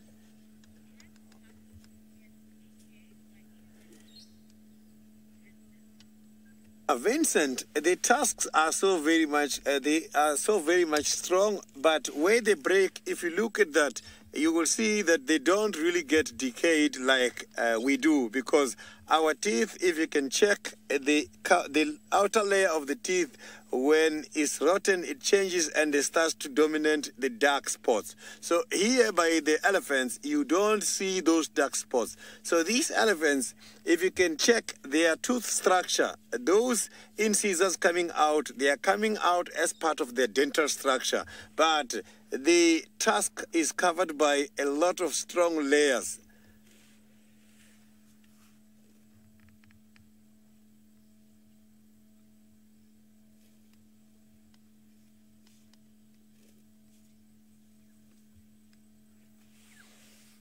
So these tusks, they just keep growing.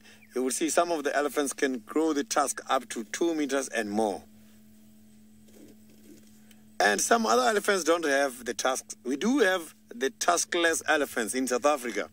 Some of the areas, like when you go to the other parks, one of the national parks called Addo Elephant Park, it does have the elephants, which does not have tusks at all.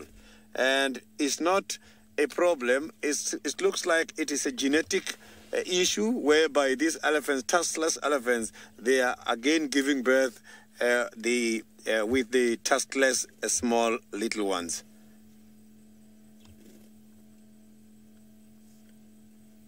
So I think the tuskless elephants will be good as well. When it comes to the defoliation of the vegetation, they won't cause that much damage. So now let's cross over to the Masai Mara and hear what is happening with regards to the Olololo Pride.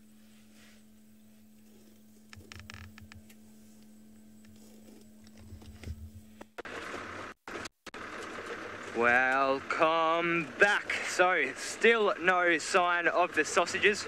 I feel like I say that all too much live on air, but they are an elusive pride. And I am still going to look while I am in the area. It wouldn't hurt not to, would it?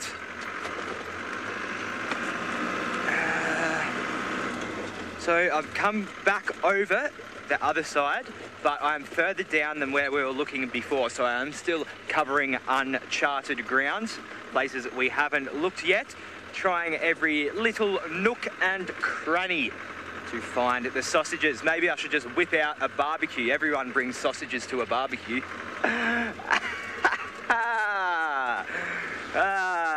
They make me lose my mind at these sausages. I love them dearly though, don't get me wrong. I do love them. So they have obviously been pretty successful lately with their hunts. In the last 9 or 10 days, I've seen them with 2 buffalo, but I'm not sure whether they have got anything more than that, but still, they are definitely showing that they are capable hunters. And another girl we hope it does turn out to be a capable hunter is little Tralamba. Let's go check in on her.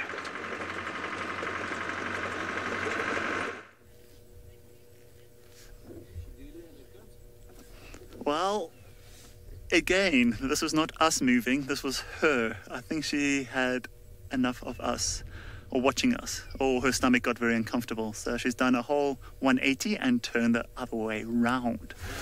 So I think we are going to leave her here and we are going to move around and see what else we can find this afternoon. I think that's a better option. She will probably be coming down to eat later on this evening. I think that's a better chance of us to have a close-up of her. There's a beautiful sun setting behind us, and I think that'll be a perfect time to come back. Hopefully, or not hopefully, but she might have some critters underneath the tree by then. Okay, so I think that's our cue, and we will come back later. We'll see if we can pick up any of her parents. We'll see if we can pick up Tingana's tracks. And yeah, we'll get back to you shortly. Okay, we're going to send you over back to Sydney, who's got an elephant bull.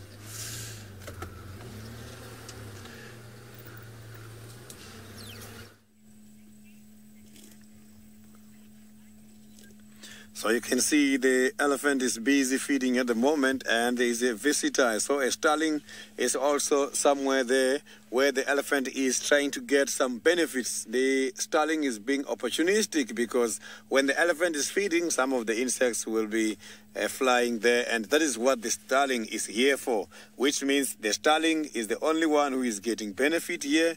The elephant is not getting benefit, as the starlings don't eat ticks from the elephants. So this is what is called a commensalism, where one animal gets benefit while the other one is not harmed.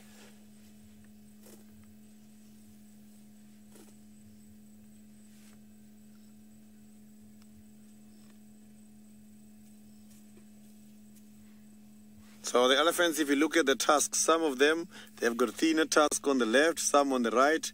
So these days, people can tell if the elephant is left-handed or right-handed.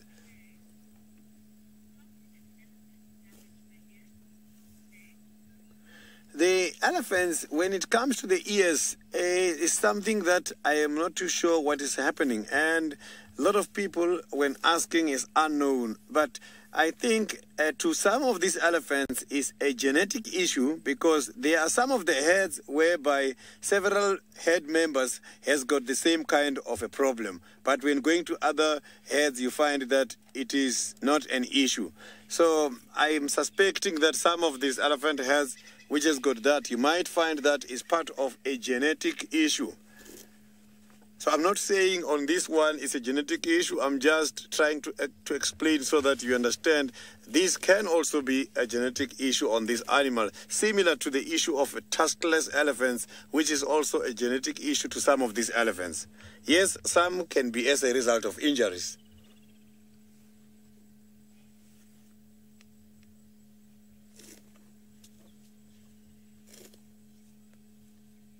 You can hear this elephant when he's pulling the grasses.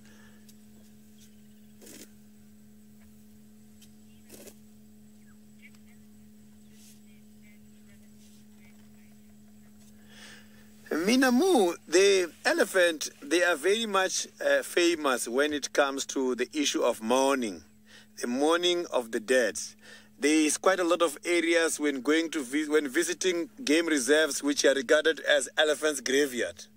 Elephants, you will see when they've got some of the bones left where the other ones died, when they go there, you will see them mourning. Yes, elephants, when they're feeding, as part of their routine, sometimes they do pass those kind of areas and display the kind of mourning behavior.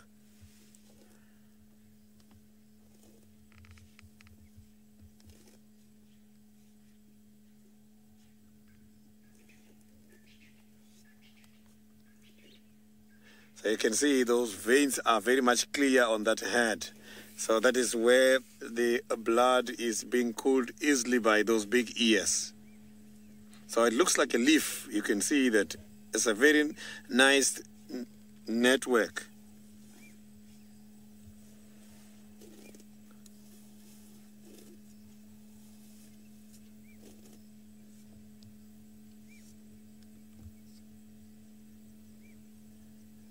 So by looking at this elephant, I haven't noticed any of the secretion from the temporal gland which shows stress. So it means he is in a very good mood, and you can see he's in a very good condition.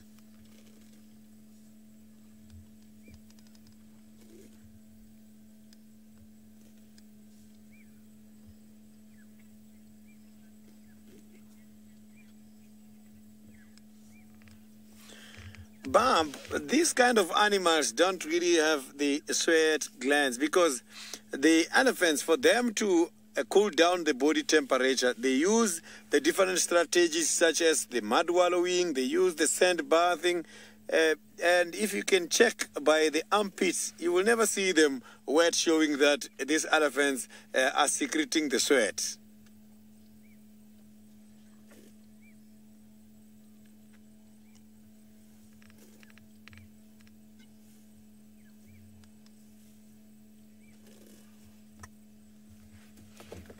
Apologies for the poll.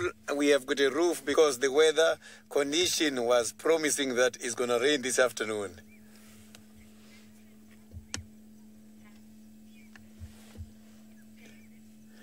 The elephant tusks, if you can check there, I have seen sometimes you'll see some of the watery stuff coming out. Sometimes it can be in the form of the mucus. So the elephants inside there, it is very nice and smooth and moist. The possibilities of finding the mucus in the trunk, they are very much high. Because when the insects are climbing there, they don't have to really climb inside and walk against the internal parts of that. So they can be able to blow them out from this kind of moisture which is inside.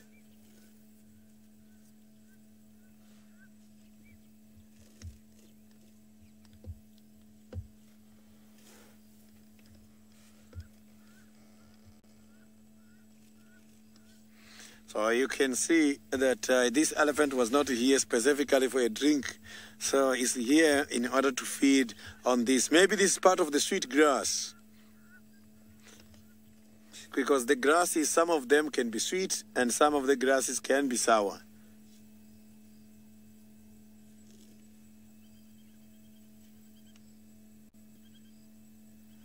So I'm not seeing any of the head members of these elephants, so it means it must be having the head far away from here where we are.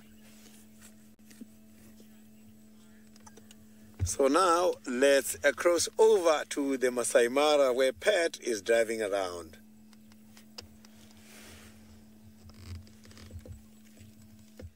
Oh yeah, it definitely is. Yeah. Here we are with one of the vultures that we saw before.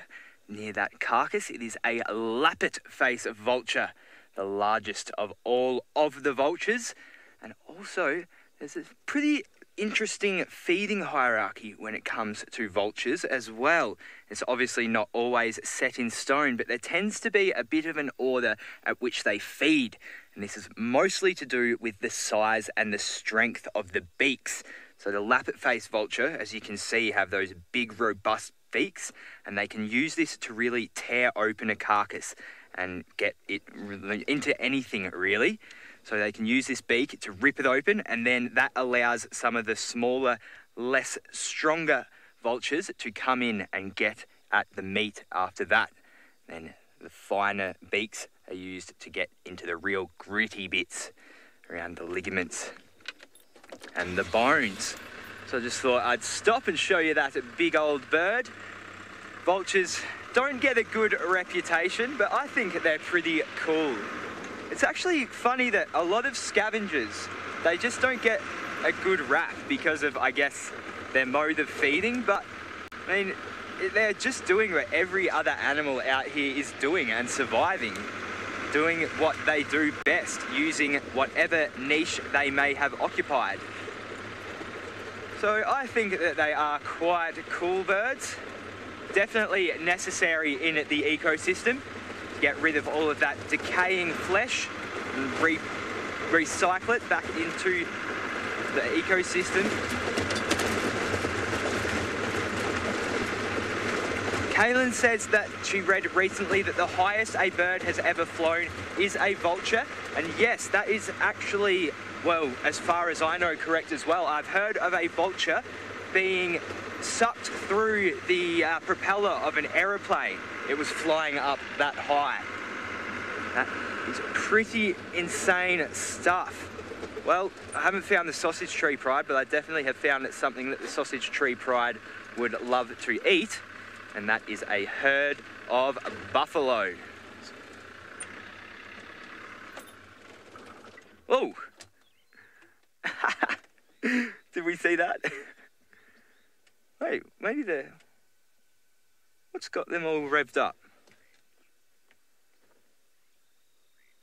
Just trying to see, maybe that was us. Or maybe one's just looks like one's just getting a bit grumpy there.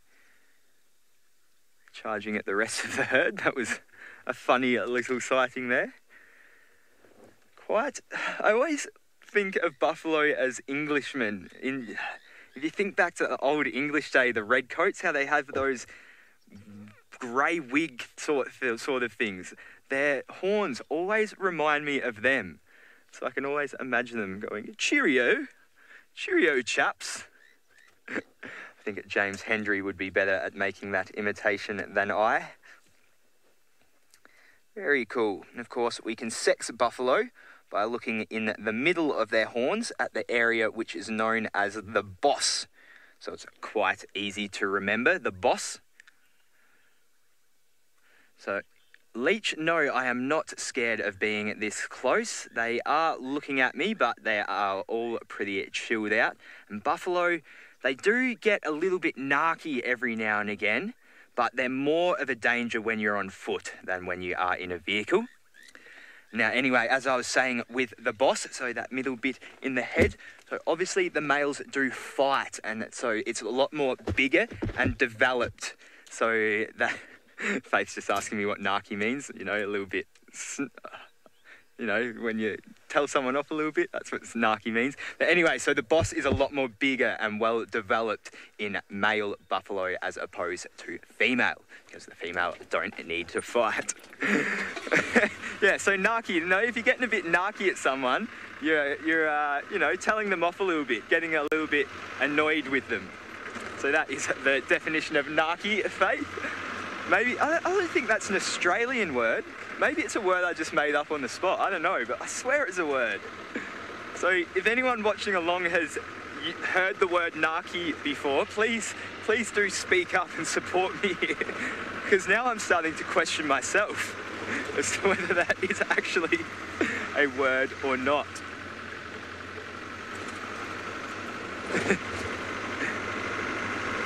Faith is going to keep an eye out to see if anyone else has used that word, and it'll be interesting to see if they're from a different country. Cenac wants to know what my favourite bird is. Well, it is chopping and changing all the time. I don't have a favourite bird, but my top 5 would have to be the grey-crowned crane, the ostrich, grey-crowned crane, the ostrich, the kookaburra, the pelican, and lastly, there's a few coming to mind. I reckon the secretary bird would come in at number 5.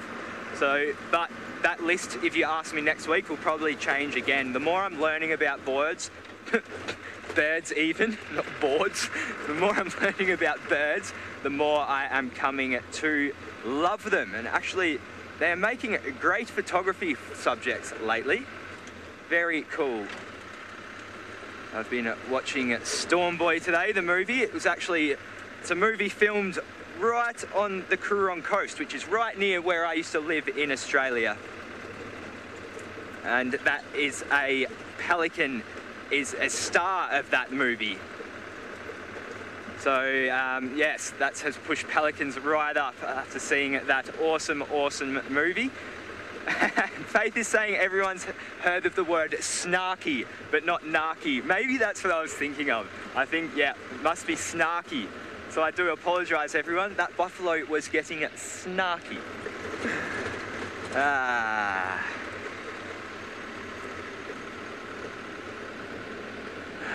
Still just keeping a bit of an eye out for the lions, but as darkness does start to descend, I'm going to be moving my attention to a smaller cat, a serval. This area has been very fruitful for me when it comes to servals at night time. The other night I was driving along this very road and saw 3 servals in about 5 minutes, which was very cool. And I have also seen 2 honey badger along this road as well. So I may as well call this one a rare sighting road. But yeah, at night time I've had a lot of luck along here. So I'll also be keeping my eyes out for small cats as well as the big cats.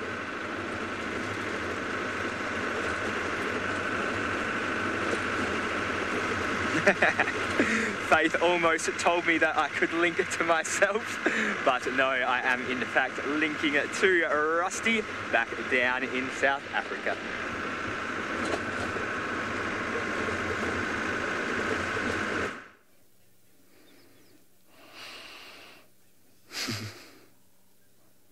It's that time of the afternoon. Typically we call this the golden hour, but the sun has disappeared, but has formed like these spotlights through the clouds. It's always amazing when you're a lot high and you see where the spotlights are shining onto the ground below the mountains there. The mountains you can see in the distance are the Drakensberg. Now, I actually used to work much closer to those mountains. So coming up here to this, well, it's one of the highest points of this reserve, it's almost feeling like I'm coming back, staying home a few years ago. A few years ago, about, let's say 2 weeks ago, working close to there. It is absolutely stunning with the light coming through there.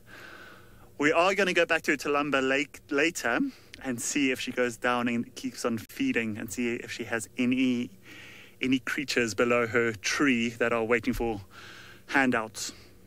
I don't know if she's going to share with them, or she might have a choice sometimes. It might just drop out the tree. But isn't that beautiful? I was supposed to say there was quite a bit of birds calling earlier, but now it's just gone dead quiet. Absolutely quiet.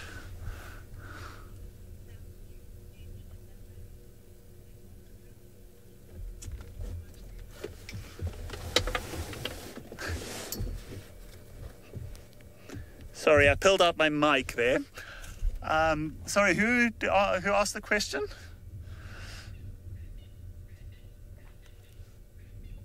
I did hear the question, but I did not hear the person who asked it.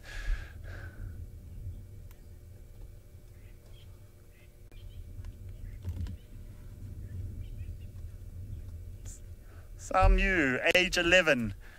Do all the herbivores come out to the open when it's dark? That is correct. It depends if there's an open area close by for them.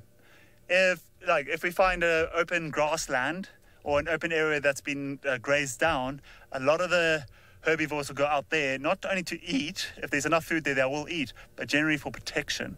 We will, if we get closer to camp later, or if I find an open area as it gets dark, or when it does get dark, I will have the spotlight and infrared on to show you what's out there.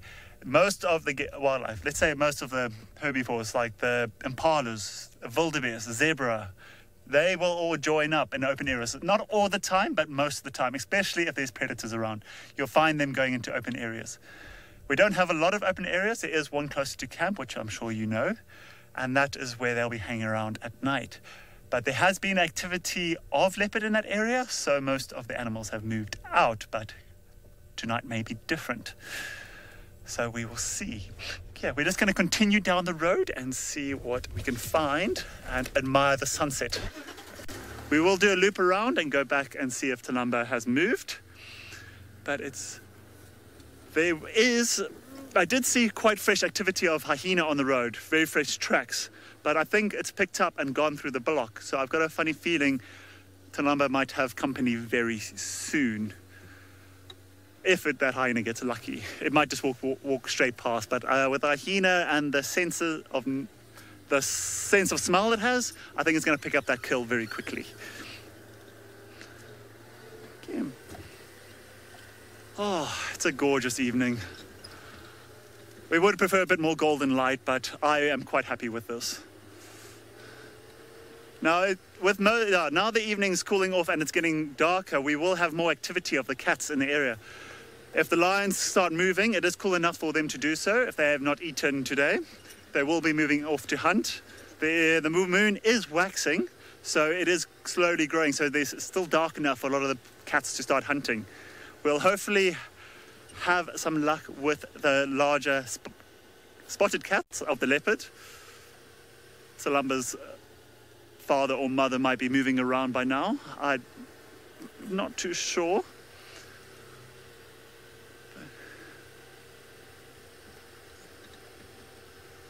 Okay, we're going to link you over to Sydney, who's also in search of any activity that's happening around this evening. Let's see if he has some luck. I have got something you can see right there in the middle of the grasses. Look at those beautiful ears. This is the black-backed jackal who is doing some investigations there. I'm not sure what the jackal is looking for, but you can see. Oh, he got something. You can see there. He just killed something now. I didn't see what it was, but I know when they're hunting, that is what they do. They sniff and they listen. And then you can see he's eating now. So he caught something. Maybe it's something small. So we just saw a kill.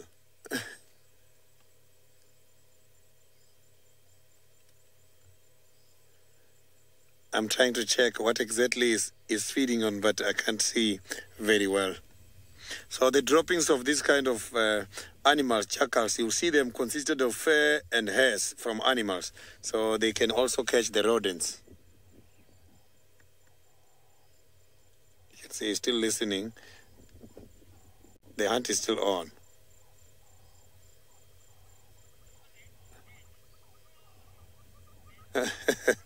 Then this is so lovely. I cannot see if maybe he caught something again, but you can see he's still checking. Let's see what he's looking for again now. You can see he's following the scent on the ground here. Oh, he caught something again.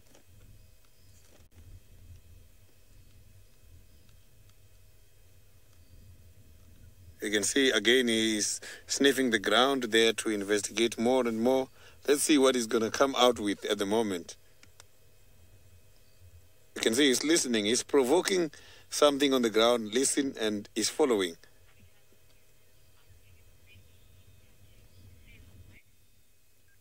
He must be catching the field mice, yes, because that is what they eat as well. Look at that. This is now nice and clear. This is so cute. And that is what they predate the most.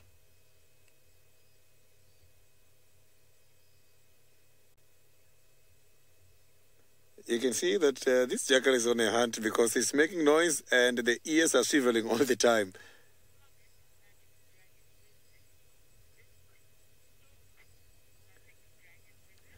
Magic dragon wizard, this is so cool indeed. Look at that jackal disappearing in the tall grass, but we can still see what the intentions are.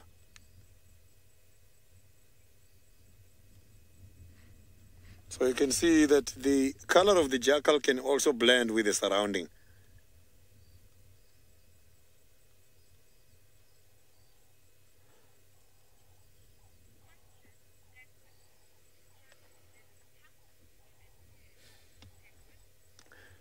Penguins, the jackals, you will see them staying in pairs, and normally you will see them three, but they are monogamous. Even if you see them more than two, you must know that those who are mating are monogamous. They are partners for life.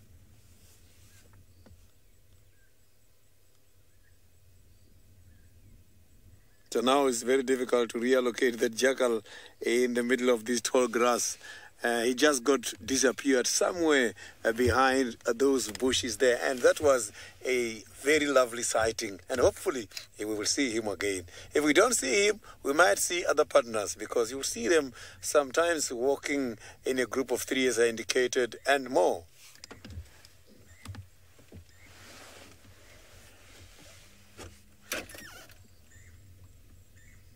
So we can't see any movement.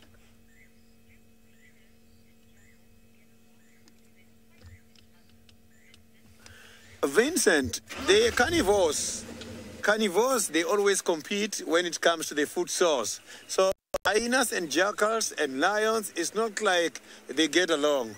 When there is food available, the hyenas got to be protective. And when lions has got food available against hyenas, lions got to be protective. So these animals are protective when they.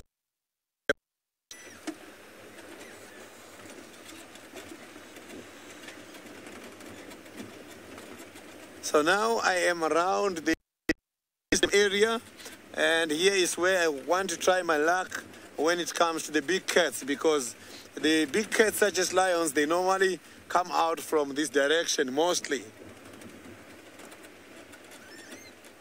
Oh, we've got very beautiful zebras there.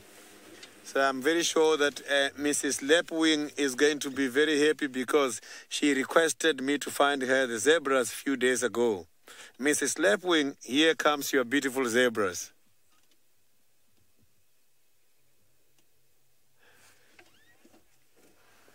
So you can see the stripes on the zebras that they are camouflaging the zebras. Zebras, they do something called motion dazzle, whereby they confuse their predators when they are running. When running, they dazzle the stripes and confuse the eyesight of their predators, which easily then confuse predators in order to catch any of them. Zebras have got a very interesting kick and turn mechanism. When zebra turns to the right, they kick to the left. When turning to the left, they kick to the right. And their kick can be very much dangerous.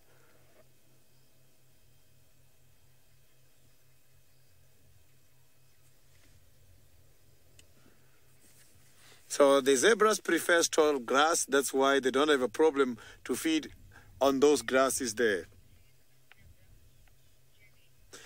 Jenny, unfortunately, zebras, they cannot be tamed. This is one of the difficult animals to tame. Zebras, they don't allow that. They want to remain wild, which is a good thing. It's a good thing that the zebras don't want to be tamed. They want to remain in the wild, and they want to remain as they are.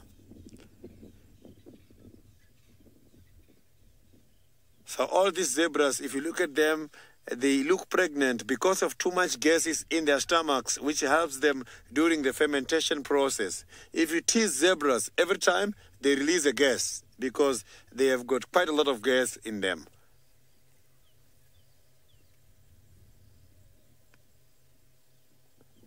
So zebras and wildebeest get along the most because zebras, they cut the tall grass shorter for the wildebeest behind to eat.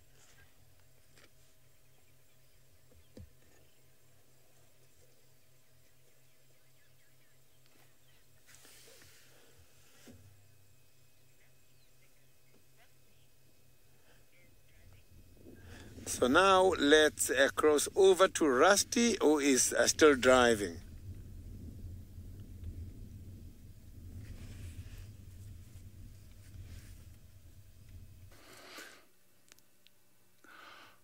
Wow, we are slowly heading back to Tulumba and seeing if she's moved down to her kill to see if she can finish supper. But while we do that, we have something that I'm sure you've all read up on YouTube and on Instagram and even on Twitter with Safari Pets. We would like to know, or you need to send us a video of how your pets react to animal sounds. Well, since my last job about 2 weeks ago, I left a very close pet of mine. Her name is Kira. Now, she grew up in the bush. I don't know if you can see her from there. That is my girl. That is my child, if you want to call her that. She's a Weimaraner Ridgeback. Now, she has grown up in the bush, and she absolutely goes crazy for monkey sounds. Now, if I make the sound like the warning sound, she goes crazy and she runs up and down. She keeps them out the garden because everyone knows in the dry season, a lot of the monkeys come and irritate the camps looking for food. That basically goes down to people feeding them, and then it becomes a problem. But she became our guard dog, and she chases them away from the table. So as soon as you make the sound of a monkey, she goes crazy. She's very hyper, very quick. But yes, she is my baby, and yeah, I do miss her, and I will see her in a few weeks. We can't bring her here because it's policies and rules which I fully understand. Where she is, she's got a lovely home, and she's with five other dogs, where I can't separate her. But her,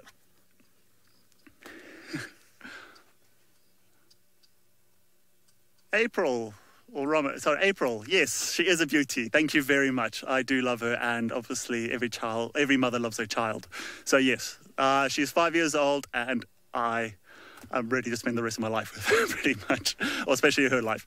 But yes, please send in all your videos of your animals reacting to any of the noises on Safari Live while watching it. Even if you're watching it, turn it up on your speakers and see what your animals do. You'll be surprised how even cats, birds, dogs react to the sound of wild animals on screen. Obviously, if they start howling at the sound of my voice, I think that counts since we are technically animals, I think. But yes, we're going to continue and see if we can see if we can find Tulumba. Yeah, as far as I know, she hasn't moved. There is a station there watching her, but it'll be nice to see her for the last, as the light fades. Sorry, can you repeat that? I got how old is she? How old is Talumba, or how old is Kira?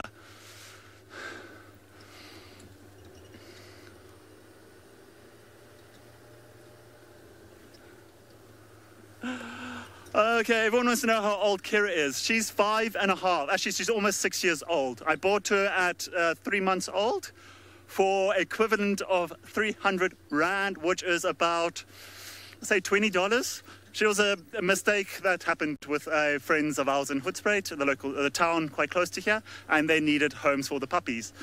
And I walked up to her, and I don't know, I picked her up straight away, and she's the best running partner. She's quiet, although when she was very young, she was very hyper. And as you know, with young kids, they want to go pee every 5 minutes. So she was quite a handful when she was young. But now she's a very mature dog, and yeah, she has muscles. She's a very fit dog, and I love running with her. So definitely on my next time off, I will be taking her for a run, or she'll take me for a run.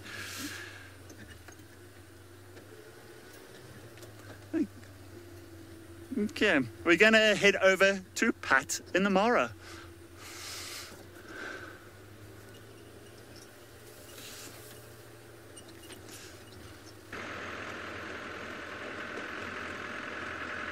Well, I have abandoned my sausage search now that we are under the influence of the night.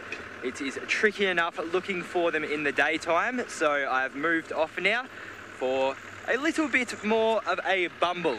Now we're just gonna make our way along and see what we can find. I am still hoping for a serval though. That is my main thing I would like to find right now. Now, a quick update on the snarky narky situation. So narky is actually British slang. So being Australian, of course, we are all convicts of Britain, sent over. Well, I'm not, I'm Irish. I come from Ireland, my heritage, but you know, a lot of our slang and our lingo tends to mimic that of Britain. So that is probably where that whole confusion came from. Now, I heard Rusty did prompt everybody to send in their pet videos, and I can actually say that I'm pretty excited to see them all and to view what you all have to send in. I'm sure there is going to be some absolutely hilarious ones, and I'm very excited to see. And I believe he also showed you his dog, so seeing as I'm not seeing an animal right now, I'm going to show you all my dog from home as well, my little Ollie.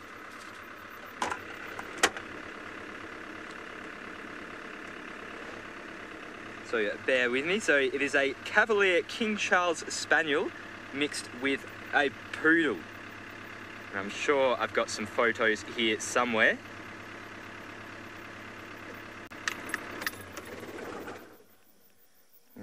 So this is my family dog from a little town called Narracourt in South Australia, Australia. Now let me just find a photo. I'm not very good with photos on my phone. I tend to lose them very quickly or forget to save things, and always puts me in this situation. Here we go. So this is my little Ollie, Cavalier King Charles Spaniel cross poodle. Absolutely gorgeous dog. It has the it has the best personality ever of any dog I've ever met. I absolutely love and adore this little creature. I don't actually have any videos of it though to put in with all of you viewers, but yeah, as I said, super keen to see what you all have to show us.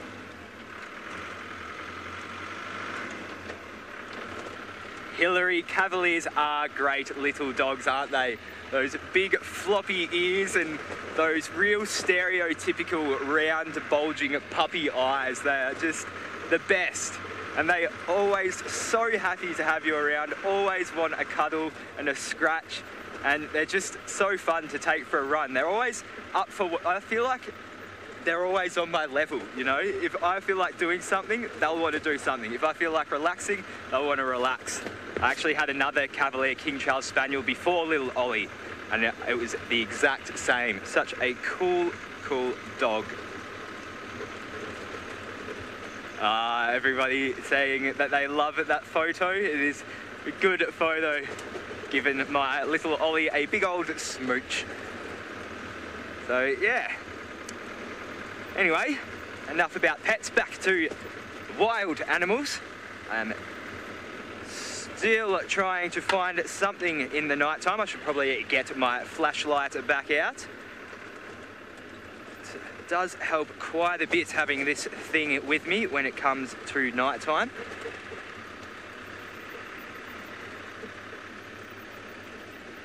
It's actually a beautiful night as well to be driving around. It's just that little kind of mild wind, that little mild breeze that is just keeping things nice and fresh, but not too cold at all. It's the perfect night, actually.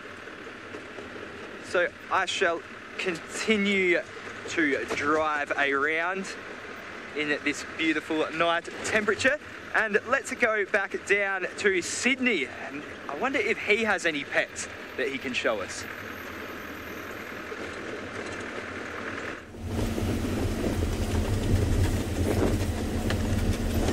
I am now driving all the way up towards the Juma Den to see if the hyenas are active at the moment.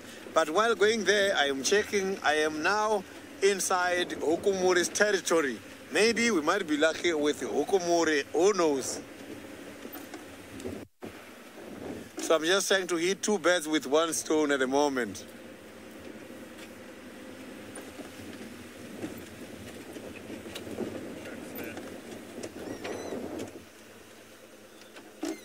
Yeah, there's some tracks here.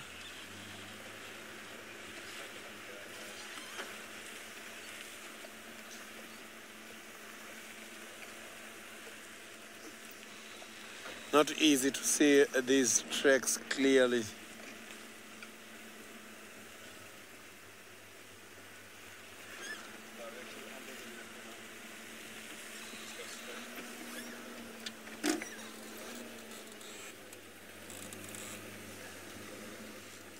Unfortunately, I don't have any cats.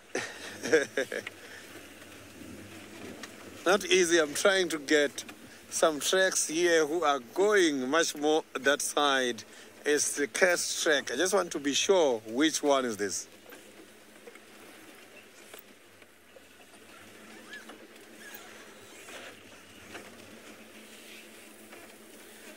So there's some tracks here on the road that I just want to confirm.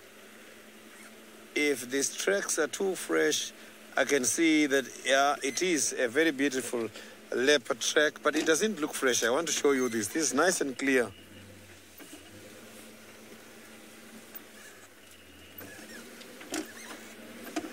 It's a very nice and clear track here.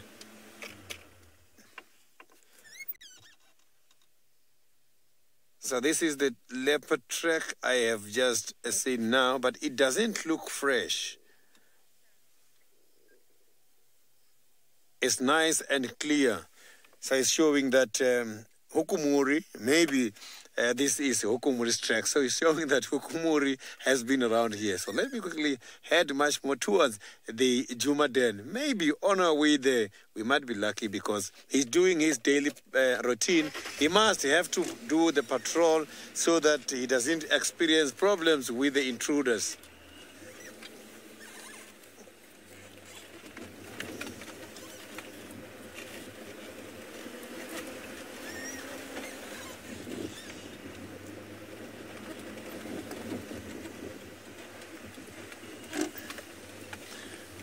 Rosinda, the Unkuhumas, they have spotted a few days ago, and that was, maybe it was beginning of last week, heading much more towards the neighboring properties. So the chances of seeing them are very much low, but those ones can just come out anywhere and everywhere. So they don't have a specific area like these leopards who are having a specific routine where they are going to remark their territories. Unkuhumas, they just come out anywhere here.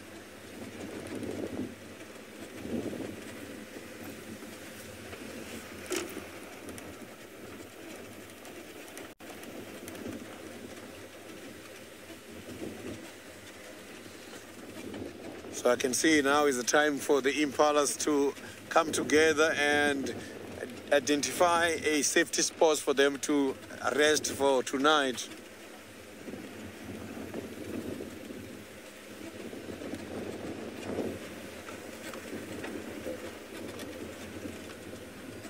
So there's quite a lot of impalas here in this area, I can see. So now let's go back to Rusty, who is also driving around the reserve.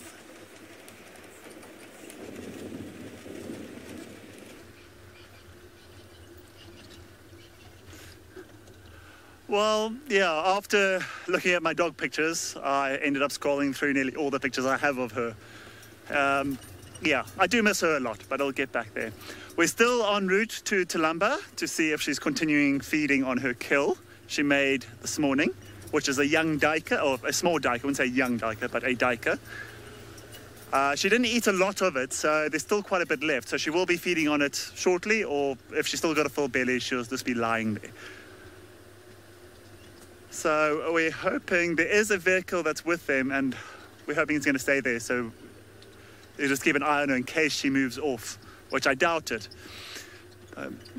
We've just been moving very slowly through here because as we drove down into one of the dips, you could see all the trees are like not highlighted, but what do you call it? All in shadow, or with the sun glowing behind it. It's just this dark thing. And it's often you can sometimes see like the bush babies and the owls moving in the tree line, which is obviously quite an easy giveaway when you just see the silhouettes moving. It's just such a gorgeous, it's like the clouds have cleared. I wish it was like this when we left this afternoon. But there's a bit of cloud in the distance, but it's turned out to be a very clear evening. So, it's just such a peaceful, quiet evening. Although you can just hear the rumbling of the vehicle and my outing, I wish I could share this feeling with everyone.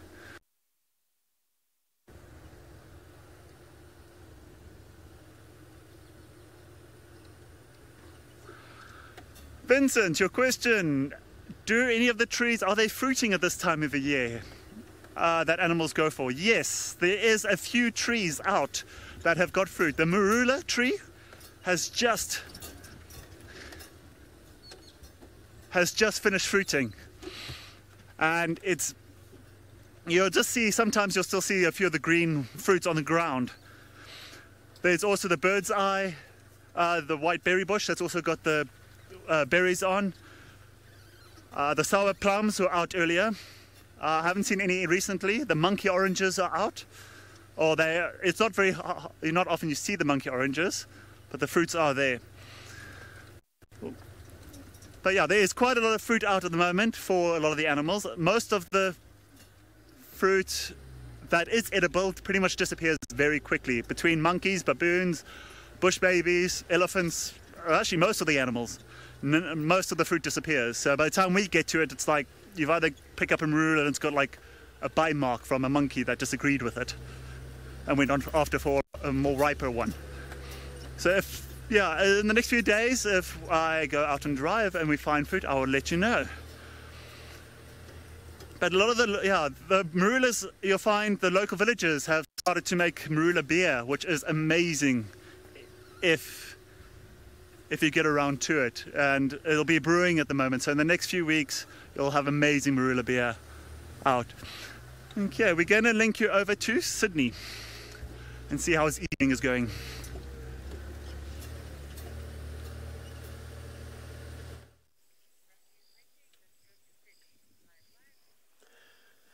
Today is an elephant day. I have seen quite a lot of elephants. I can promise you, maybe I saw more than 200 elephants so far. So this is another herd. This is not the elephant that we saw earlier during the beginning. It's a different herd, and it's consisted of quite a lot of small ones. They are right by the opening at the moment, and they are now starting to communicate through the rumbling I just heard just now. Look at the little ones are playing. So this is like a playground for the elephants. They are all grazing. These elephants are not eating the leaves from the trees. They're just grazing at the moment.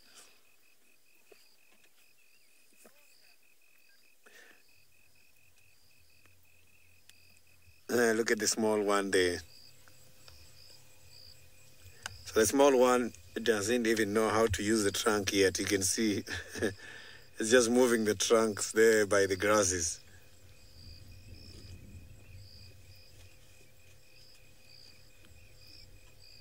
Look, the little one wants to drink now.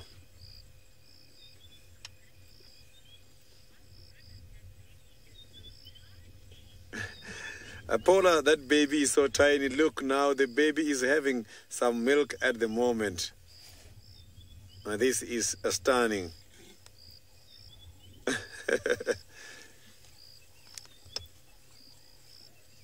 The baby wants to drink and play at the same time.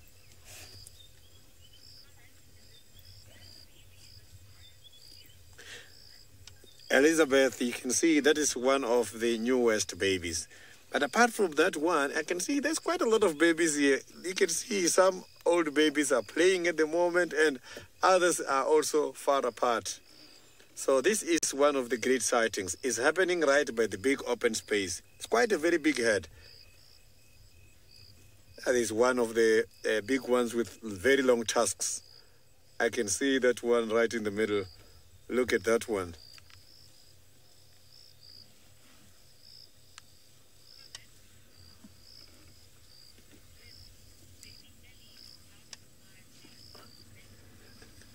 The baby ellies, indeed, they are so very beautiful. Another small one is coming. You will see. Let's see what is going to happen when the small ones are going to meet. Now, you see, the small one is also coming there. Look at that.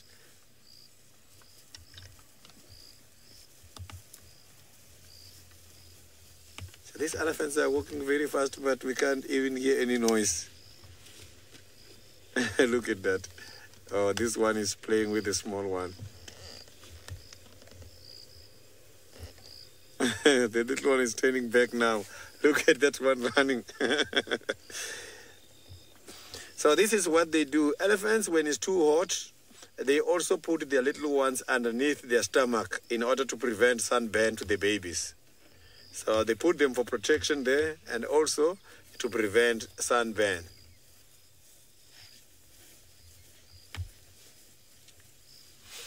All I am smelling now is the elephant's smell, which is so very lovely. It's like the broken branches and broken leaves.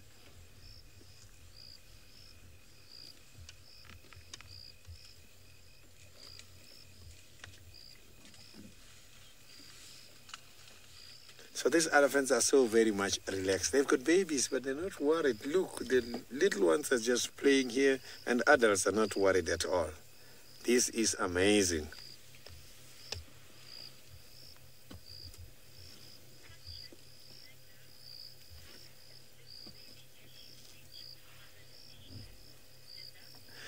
Linda, if you can check there, when the little one is standing, facing the mother, the elephants are pectoral mammals. The pectoral mammals are those mammals which has got the teeth which has got the mammary glands between the front legs.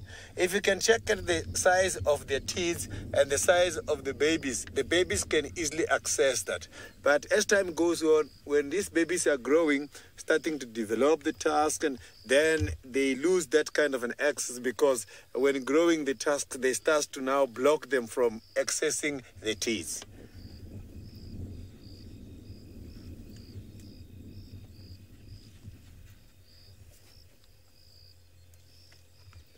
One of them is falling there. You can see the head is facing down.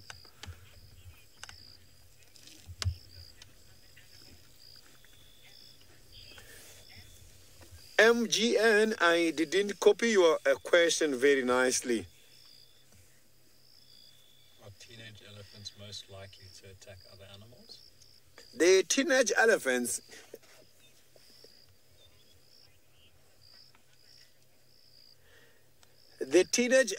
they are most likely to attack the other animals because when they are on that stage is when they look at that.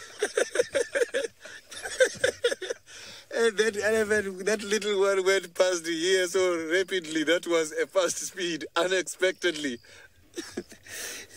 Yeah, so I was answering your question that the teenage elephants, yes, those ones is the ones who sometimes shows us a level of aggression. They do sometimes challenge the other animals because they've got a lot of testosterone. They are growing. They want to prove themselves.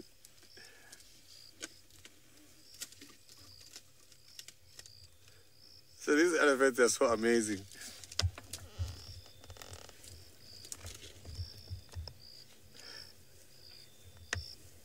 So look, you can see now they are following that little one who went very quickly. These elephants, the small ones you saw, they are so small, but they can go very fast. You can hear the tusks when they're clashing, when pushing each other.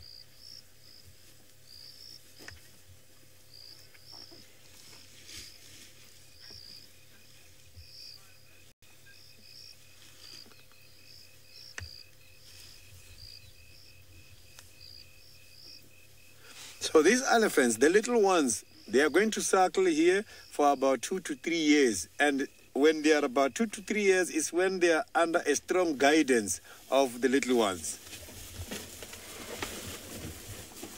Something is happening here. Barbara, there is something happening here. I didn't even copy your question nicely. These elephants, some of them decided to go very quickly and run straight into the bushes, but the other ones are still left by the big opening. I'm just trying to check here if there is a threat.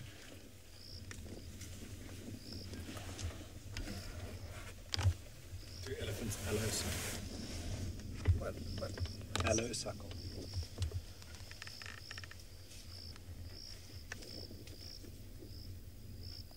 So there is a question from one of the viewers. I am not getting that question right.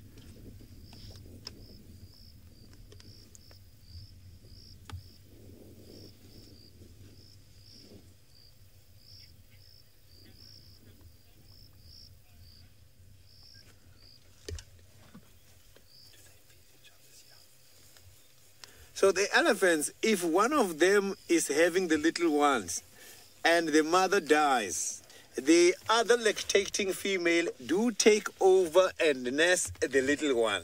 They do that. So elephants, you must check if one of them dies when having a little one, the other one will take over and suckle the little ones. They're unlike the hyenas, whereby the mother only has to suckle their little ones. So elephants are more just like the wild dogs. They just suckle all the little ones. So now let's go back to Rusty and Kalamba.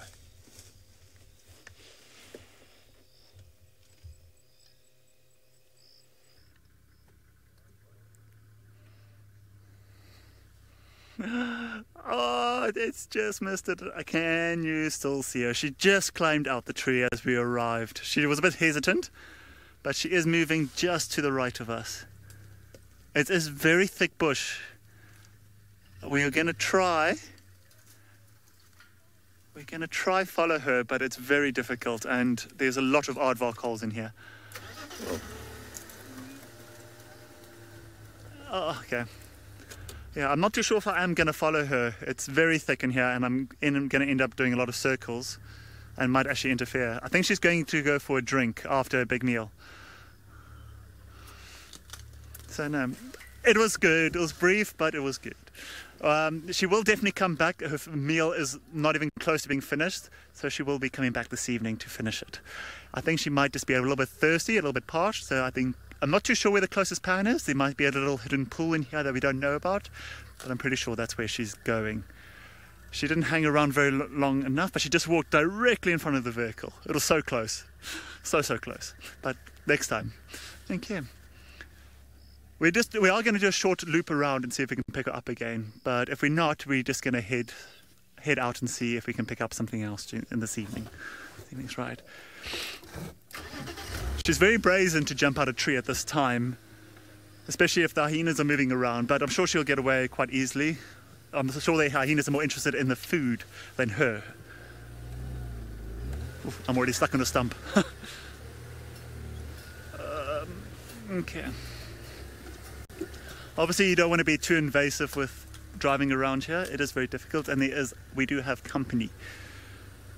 Are you going to try drive around? She just went directly through here. Are we going to go around? Okay, we're going to head over to Patrick, who's driving and scanning the area to see what he can pick up. Let's hope we find her soon.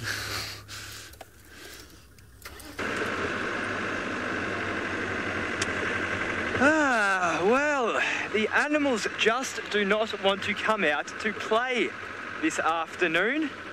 There's not much of anything happening right now, but I suppose I have had a lot of luck over the last 5 or so days. So, I mean, I was always bound to have a quieter drive happen at some stage or another. But that is okay. I'm still enjoying being out here, still enjoying the search, and still enjoying having all of you guys come along with me. I was very lucky before. I haven't had to hold this torch the whole time. The lovely Miss Nikki Austin is on the back, who I'm sure many of you know and love. She has been helping me out, which has been great, because all of this holding and looking for no returns can get a little cumbersome. It's truly gone dark tonight, but still no rain, which I'm pretty happy about. It's making things a lot easier.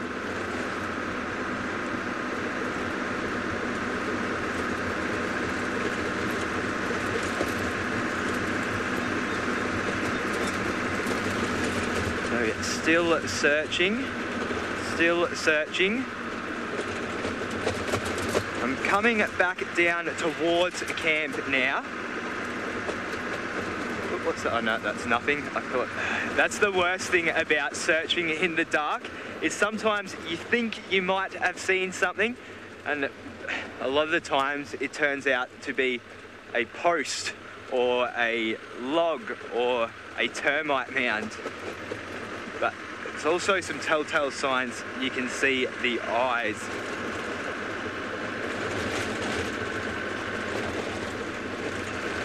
Crafty is asking, do we always have a ranger with us when we are out at night? Yes, if we are out past 7 p.m. So to get to our campsite, we have to go all the way up the escarpment, and then there is a gate at the top. And if we are not back at that gate by 7 p.m. at night, then we have to have a ranger with us.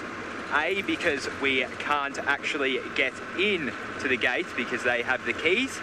And B, because it's always good to have a ranger out to keep an eye on things. So yes, if we're out, if we know we're going to be out past 7 p.m, which our drives finish at 8 p.m, so of course we will be, then we always have to bring an Askari or a ranger with us. Askari and ranger are interchangeable terms out here.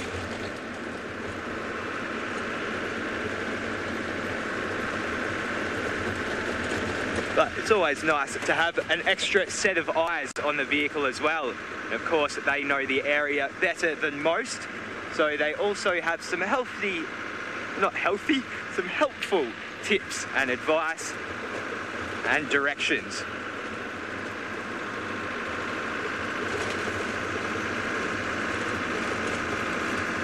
Mia is asking, what animal native to the Mara have I not seen yet and want to see? That is an easy one, the pangolin. I would love, love, love to see a pangolin. It would be the best. But Unfortunately, I haven't gotten lucky yet. Last time I was up here, Manu was out on drive with Lucy, one of our production girls, and they got a pangolin. So I did get to see the video footage, but I didn't actually get to see the pangolin itself. Actually, Manu is Mr. Pangolin. He also got a very cool sighting with lions and pangolins as well.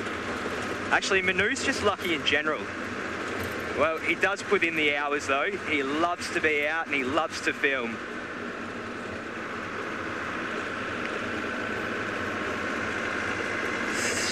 Still no sign of anything as of yet. I'm actually starting to feel quite thirsty, but someone who is quenching at their thirst in Juma is Tlalamba. What a bad link. Can you hear them? Because I've lost... Are they saying anything? What's that? Sorry, my mic disappeared again, so I was a bit of a panic. We did find her. She appeared. We were very blonde for a moment. We came past here about 2 hours ago and then we saw this pan and we completely forgot about it. And of course, when she started heading this direction, the penny dropped. We're like, of course there's water close by. And she headed straight to it and we headed straight here and voila. She didn't go very far, so she'll definitely have a drink and then head straight back to the tree. She's chosen quite a nice location. Now, yeah, she's had a tough day. That food takes a lot to digest. Although she got a lot of moisture from the duiker, that food belly she has, a food baby, it's a lot of hard work to digest. So, quenching the third, she's been up there all day since this morning. I don't even know if she left the kill this morning to come for a drink. So this is the first time probably in the last 12 hours she's actually had a drink. Yep, she's definitely filling up.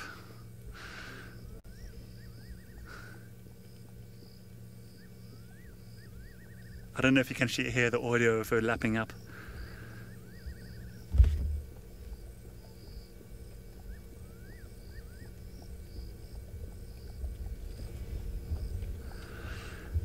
Now, it's not often, cats do drink, but they'll drink maybe once a day, once in the evening.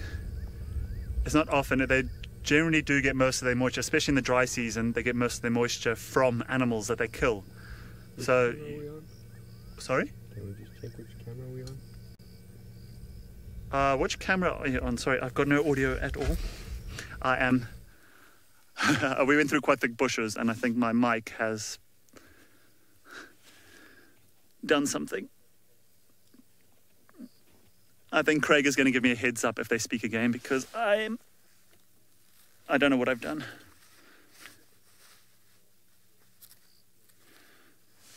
Okay. I can't believe how close we get to her. She is so relaxed with the vehicles. We've got another vehicle right behind us, as you can see with the spotlight. I'm sure they're having just as much joy with her as we are. It's such a special experience getting close to her and experience her life.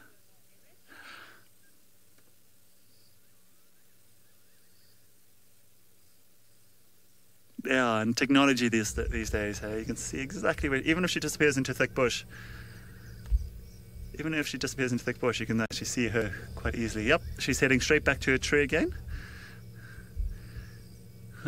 Now it's supper time, so this was breakfast, lunch and supper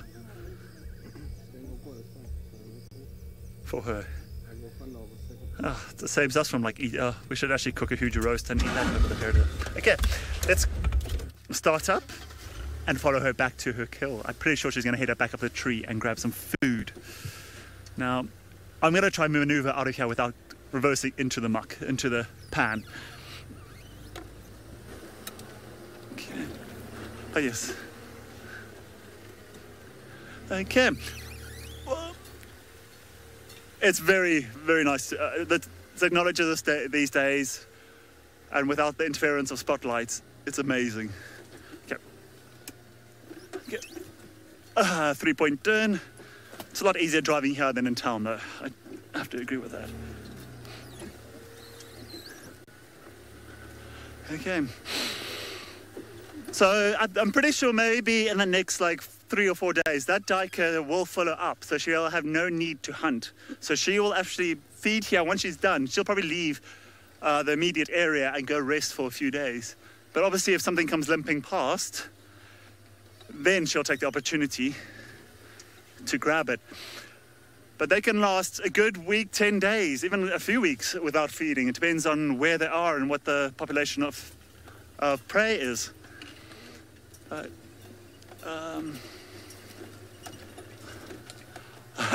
I'm actually following another vehicle. I don't know if that's a wise idea. Yep, we'll stay with it. We pretty much know where the tree is. We just have to get to it again. She's small and nimble and just passes through the bushes. We have to duck everywhere. Yep.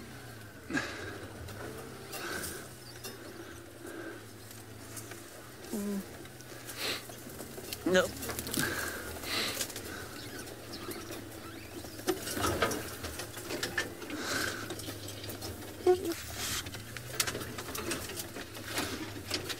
I think it sounds a lot worse than it actually is.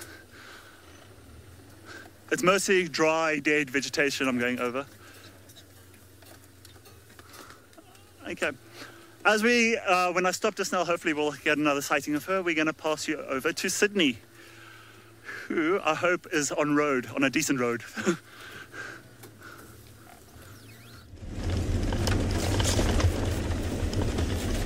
I am now heading towards the hyena den, where I am hoping to try my luck there. Maybe we might be lucky with the cubs this evening. I have only seen one hyena now on the road coming back towards this side. Maybe it's one of those clan members. We might get there at the same time.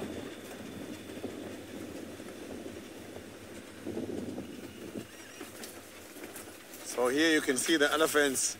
They push down a tree on the road, so I had to avoid it.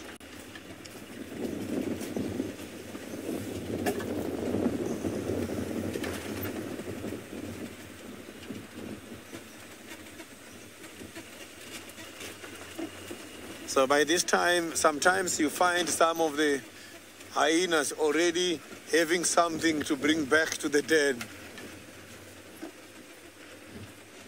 Depends on lucky.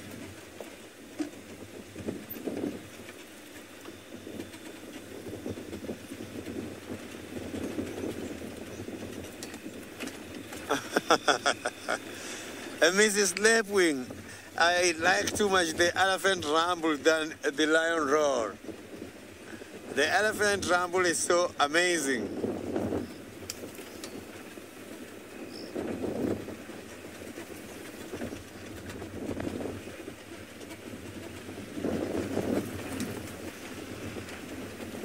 So I'm just about to get to the hyena den at the moment, which is where I'm hoping to see some activities.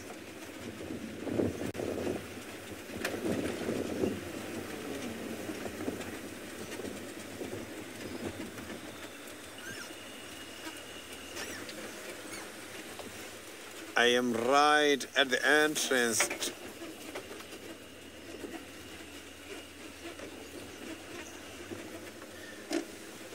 Joy, the birds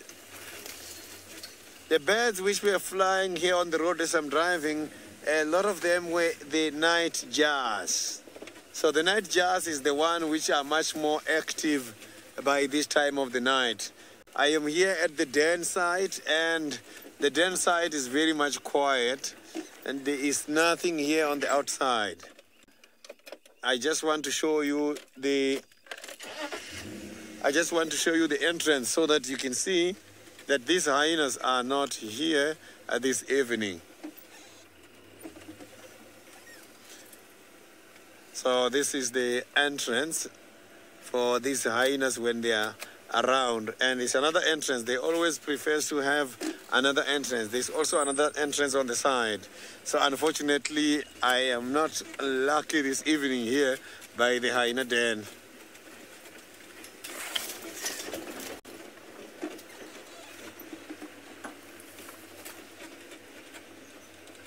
Yeah, also here on this side, I am not seeing anything.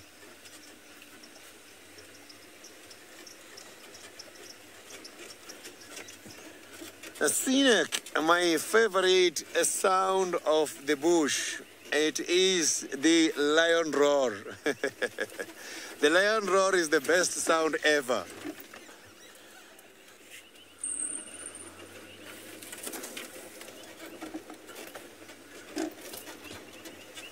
So the lion roar and the hippopotamus, those ones are the ones which makes me happy all the time.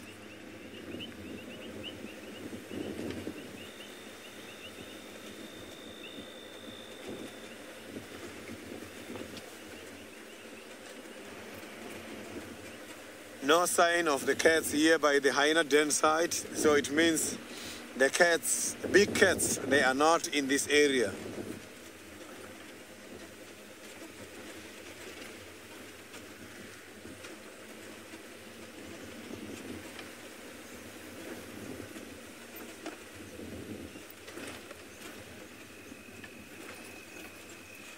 So now let's go back to Pat and hear about his favorite sound in the bush.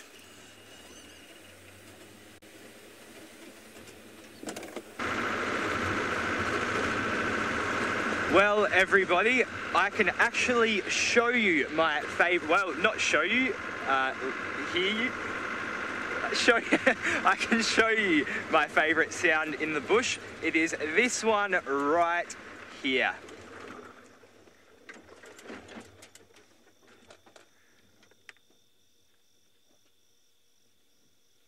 This is my favorite sound in the bush. The sound of nothing but crickets and the odd animal or bird call. Absolutely the best thing to fall asleep to. It's something I often struggle with going back to the city when I go home, is falling asleep when cars drive past all the time. After being out in the bush for so long, you just get so used to the relaxing sound of falling asleep amongst nature. And then, whoop, my professional spotlighter, Nikki, has spotted what appears, is that a duiker? It appears to be some antelope.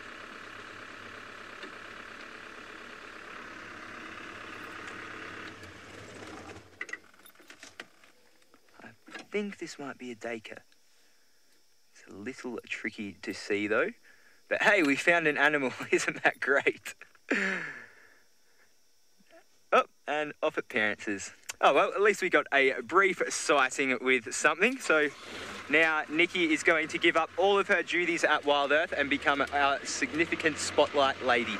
That's going to be her only role from now on because she seems to be better at finding animals than I am. Well, looks like we got another thing up on the road ahead of us.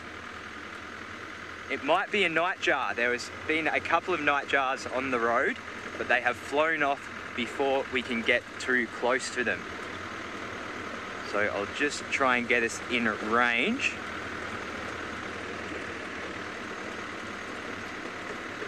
All right, let's see if we can...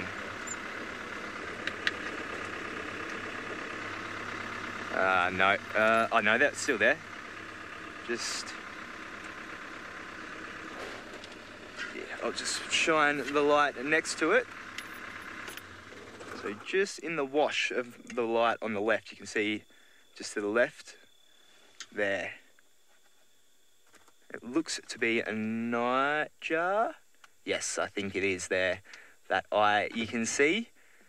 They do quite often come onto the roads at night, which is a little bit dangerous, unfortunately. And there's a few theories as to why. Some people think it's because of the warmth of the road, although this isn't a black road. So I'm not sure whether that's true, but they also believe that it could be because they can see insects better. Obviously, we're amongst some tall grass here in the Mara, and a clear road means that you can see things a lot better. And we also see hammercops foraging on the road or hunting on the road as well. Oh, and off it goes. So shall we? Well, at least we've got a couple of animals before the end of drive. Sorry, I'm just gonna... Did you deliberately do that? Sorry, I just got flicked in the head with this cord here. Jake is saying that nightjars are his favourite birds and that he loves them. Well, that's good, Jake. They are not so commonly seen. Obviously, the name nightjar gives away when we do give them, when we do see them, sorry, at night time. And yes, I've only really ever seen them on roads as well. But yeah, it's even though it was not the greatest quality sighting, at least we did get to see it. So I'm gonna see if I can get a last minute Hail Mary of some sort of animal.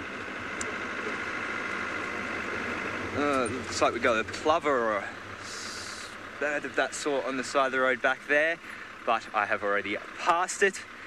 Oh, well, it's still been quite a lovely drive. It was a great night out here in the Mara, and well done to Rusty for finding little Tlalamba.